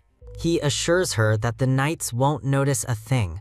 Security through obscurity is apparently the best policy. A brilliant full moon hangs over the trees, setting the stage for a very dramatic, very secret rendezvous. Clad in dark cloaks, Rosanna and Jane creep through the moonlit forest like they're auditioning for a heist movie. The red-haired man greets them at the blue carriage, sounding like he's been practicing his mysterious brooding all night. Rosanna orders Jane to guard her room, ensuring no one discovers the sickly lady has actually flown the coop. A rhythmic clunk-clunk sounding follows the carriage as it speeds away under the watchful gaze of the moon. Inside the Duke's library, mountains of scrolls and books suggest Flint is drowning in the world's most boring paperwork. Flint ponders Rosanna's supposed illness, unaware that his patient is currently traveling at top speed toward his front door. The butler escorts a mysterious hooded guest into the room, probably wondering if everyone in this town owns a cloak. Flint's jaw drops as he realizes his late-night visitor isn't a courier, but a very unexpected noble lady. Rosanna sheds her disguise, leaving Flint so confused he accidentally calls her by her sister Eliana's name. She flashes a dazzling smile, claiming she only came because she desperately wanted to see the stars with him. Despite the sudden intrusion, Flint graciously admits it's not rude at all. Talk about being a total sucker for a smile. A frantic hurry sounding fills the air as Flint desperately tries to hide his embarrassing piles of work. Flint asks if she's feeling better, still mentally processing the fact that she's standing in his office at midnight. He admits he was worried about her health, while Rosanna plays the part of the recovering lady perfectly. Flint suggests a more comfortable room, but Rosanna insists the office is just fine, likely because it's much more intimate. Her striking green eyes scan the room as she points out the distinct lack of a terrace for stargazing. Flint takes the bait immediately, mentioning that the next room has exactly what she's looking for. Stargazing mission engaged. Rosanna suggests they head there together, leaving the Duke stuttering and completely at the mercy of her whims. A heavy clunk sounding marks the opening of the doors as they transition from the messy office to the moonlit balcony. They step into the grand blue-tinted room, the silence between them growing louder than any social banquet gossip. Radiant in the soft light, Rosanna beckons him closer like a siren calling a very confused, very handsome sailor. Leaning on the rail, she admires the view, though Flint is clearly more interested in the lady than the landscape. She waxes poetic about the garden's beauty, skillfully weaving a romantic atmosphere that Flint has zero chance of resisting. They stand side by side under a tapestry of stars, the ultimate power duo finally finding a moment of quiet peace. Turning to him with a soft gaze, Rosanna addresses him with a quiet, "Your Grace," turning the tension up to 11. She reaches for a shimmering star, asking if he's ever dreamt of holding something so beautiful and out of reach. With a look of pure affection, she promises to put a star right in his arm.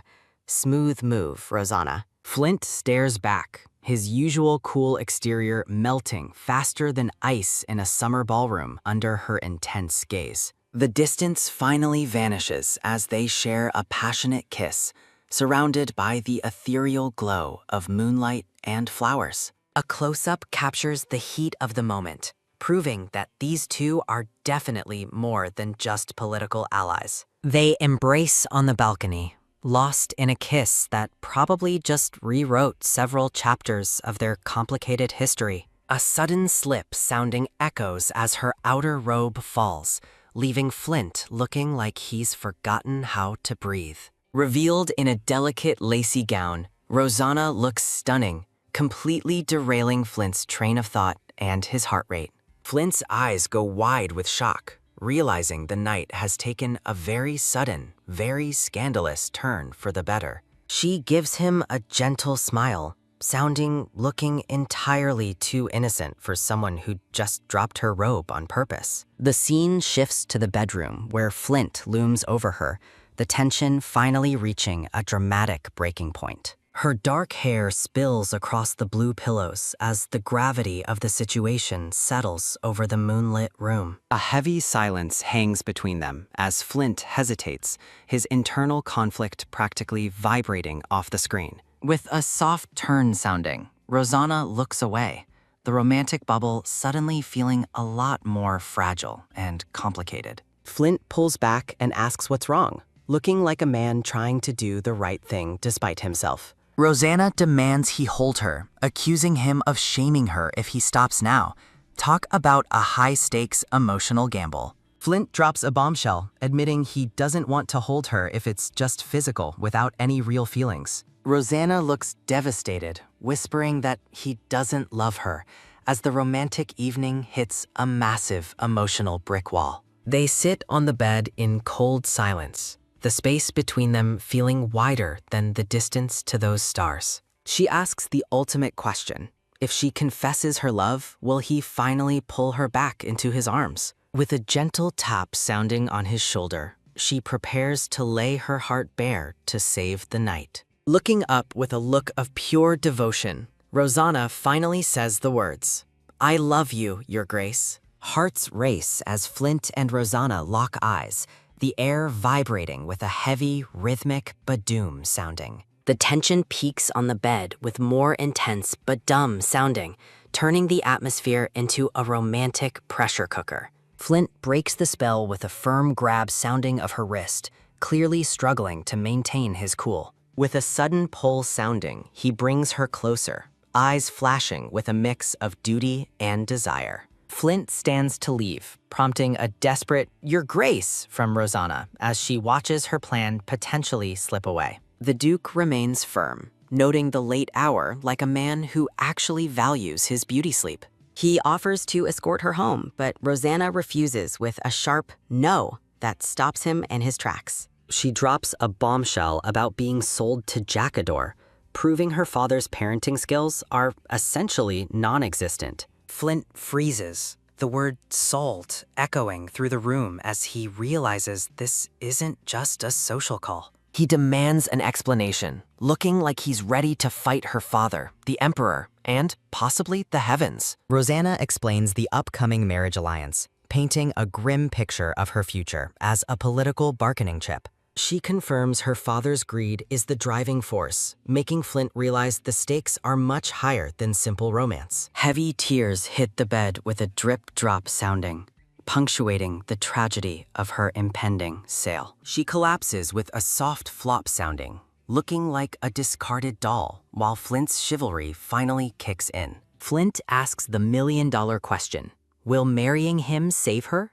It's a proposal disguised as a tactical maneuver. He warns her that the North is a nightmare of monsters and war, hardly a tropical honeymoon destination. Rosanna challenges his past rejection, but Flint finally yields with a resigned, "all right then," effectively ending his bachelorhood. "Let's get married," he declares, sounding more like he's signing a peace treaty than a marriage license. Rosanna looks stunned, wondering if she actually pulled it off or if she's dreaming of a handsome duke. Flint gives a rare, soft smile, finally accepting that his heart has been thoroughly hijacked by the Rosanna family. He apologizes for his harshness, admitting she's precious, even if she did break into his office at midnight. Her robe takes another dive with a slip sounding, causing a panicked gasp and testing Flint's remaining sanity. Flint turns away, face as red as a tomato, frantically handing her the robe like it's a hot potato. Rosanna laughs, telling him he better get used to the view since they're technically engaged now. The Duke begs her to slow down,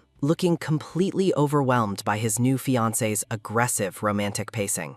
A bright, genuine laugh rings out, proving Rosanna is the undisputed champion of this high-stakes social chess game. They sit in comfortable silence, the heavy drama replaced by the realization that they're actually doing this. Outside, the stars shine down on the new alliance, looking way more romantic than a stock of spreadsheets. A letter sits on the desk, waiting to formalize a union that started with a late-night balcony kiss. Flint promises to send a formal proposal tomorrow, but Rosanna stops him with a "wait, that spells surprises." She produces a scroll from thin air, suggesting he skip the formalities and go straight to the legalities. Flint's jaw drops as he stares at the document, likely wondering if she carries legal contracts everywhere. It's a marriage certificate from the temple. Rosanna didn't just come to talk, she came to close the deal. A carriage thunders through the night as an urgent message is prepared for the lady of the house. Inside, Jane reveals Damien entered the secret room, proving the family drama is just heating up. The conversation shifts to the Duke's potential awareness of the secret passageway, raising the stakes even further. A wide view of the grand estate is filled with a heavy thump-thump sounding, signaling a major disturbance. With a thunderous slam sounding, the door is breached by a panicked servant looking for her missing lady. Jane bursts in, reporting the Duke is demanding her presence while the lady stays coolly composed with her tea. The maid is in total hysterics, terrified of what happens when the Duke finds an empty room. The dark-haired lady reassures Jane, looking far too calm for someone about to be caught in a lie. A sharp clack sounding echoes as the teacup is set down, signaling the end of her quiet moment. The ornate doors stand tall, guarding the many secrets buried within the walls of the Duke's opulent mansion. Jane sprints through the hallway with a heavy pant sounding, likely regretting her career choice today.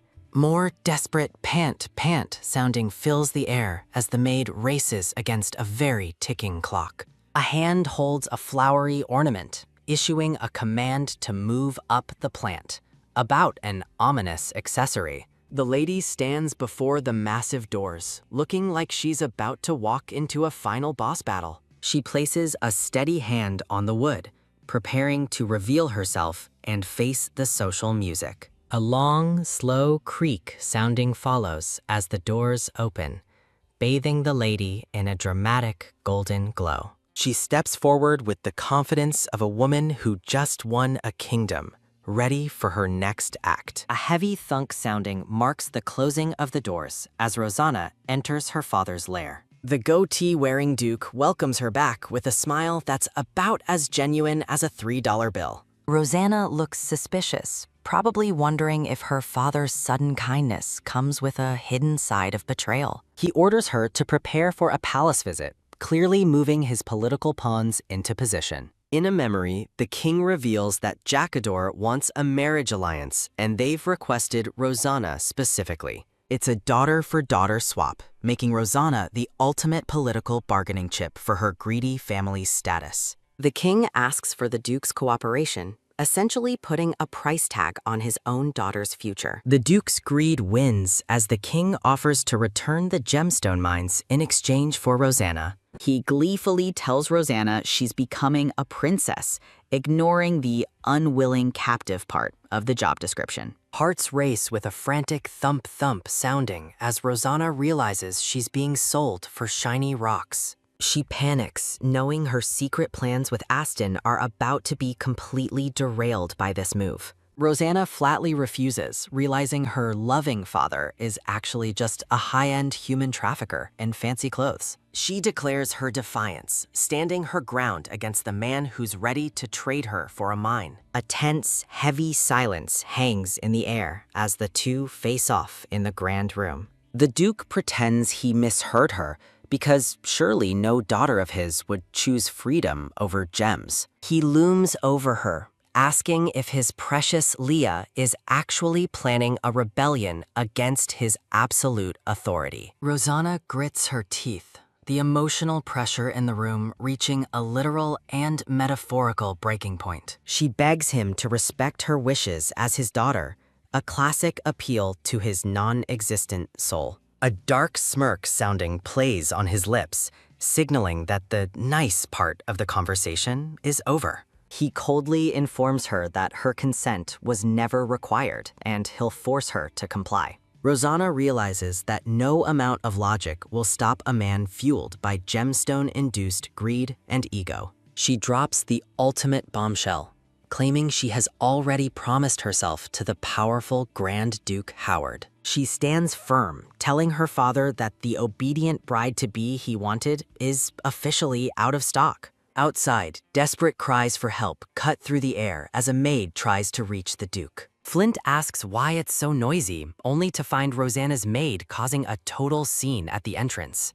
He watches from the window, looking like a man who really just wants one peaceful afternoon of paperwork. Guards restrain the frantic maid as she screams about the urgent need to speak with the Grand Duke. With a firm step sounding, a mysterious figure approaches the courtyard to investigate the maid's desperate pleas. She cries out for "Your Grace," hoping Flint's hero complex is as big as his social status. The maid begs him to save her lady, looking completely terrified for Rosanna's safety and well-being. Flint's eyes go wide with shock as she reveals the Duke is actually trying to kill Rosanna. Tears stream down her face as she whispers the grim possibility that her ladyship might actually die. Flint demands the full story, his knightly instincts finally kicking into high gear for his future fiancée. A sudden clip-clop sounding follows as Flint leads a frantic cavalry charge toward the Duke's estate.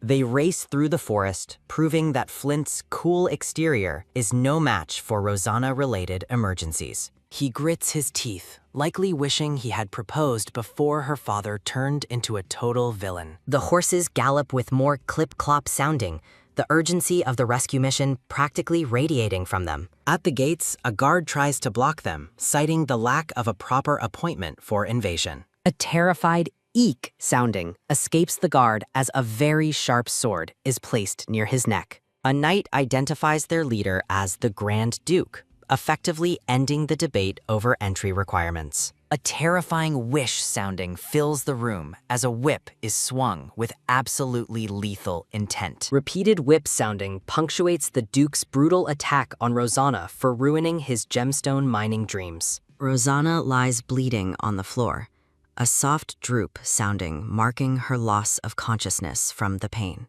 The Duke screams for his staff to wake her up, looking entirely too much like a cartoon villain. A cold splash sounding echoes as water is thrown on her, proving her father's parenting is purely medieval. With a sudden scamper sounding, Rosanna tries to crawl away from the shadow of her abusive father.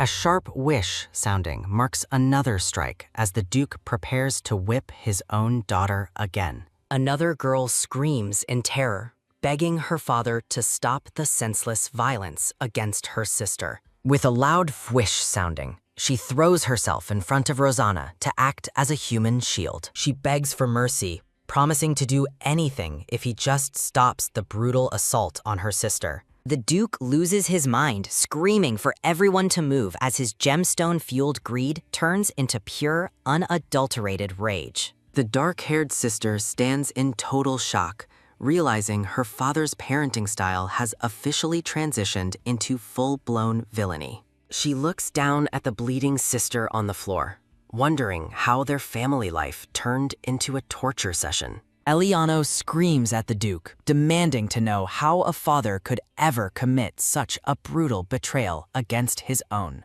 The Duke doubles down on his delusion, claiming his loving care is being met with a rebellious children's crusade. He spits out the name Bella with pure venom, looking like he's ready to trade his humanity for shiny rocks. A quick hug sounding follows as Emily, the maid, restrains Eliano, trying to prevent a double homicide in the ballroom. With a desperate dash sounding, Eliano struggles to break free, her loyalty to her sister outweighing any fear of the whip. A sharp turn sounding signals a lethal change in the Duke's focus as his murderous intent reaches its boiling point. With a terrifying wish sounding, he lashes out again, blaming Eliano for ruining his precious mining asset, Bella. A sudden stab sounding echoes as a dagger interrupts the whip's path, followed by the Duke's agonized, pained scream. Blood goes drip, drip sounding as the Duke reels, finding Flint and his elite knights crashing his violent party. Rosanna stands tall at the entrance, looking like a goddess of vengeance who brought the entire cavalry for backup.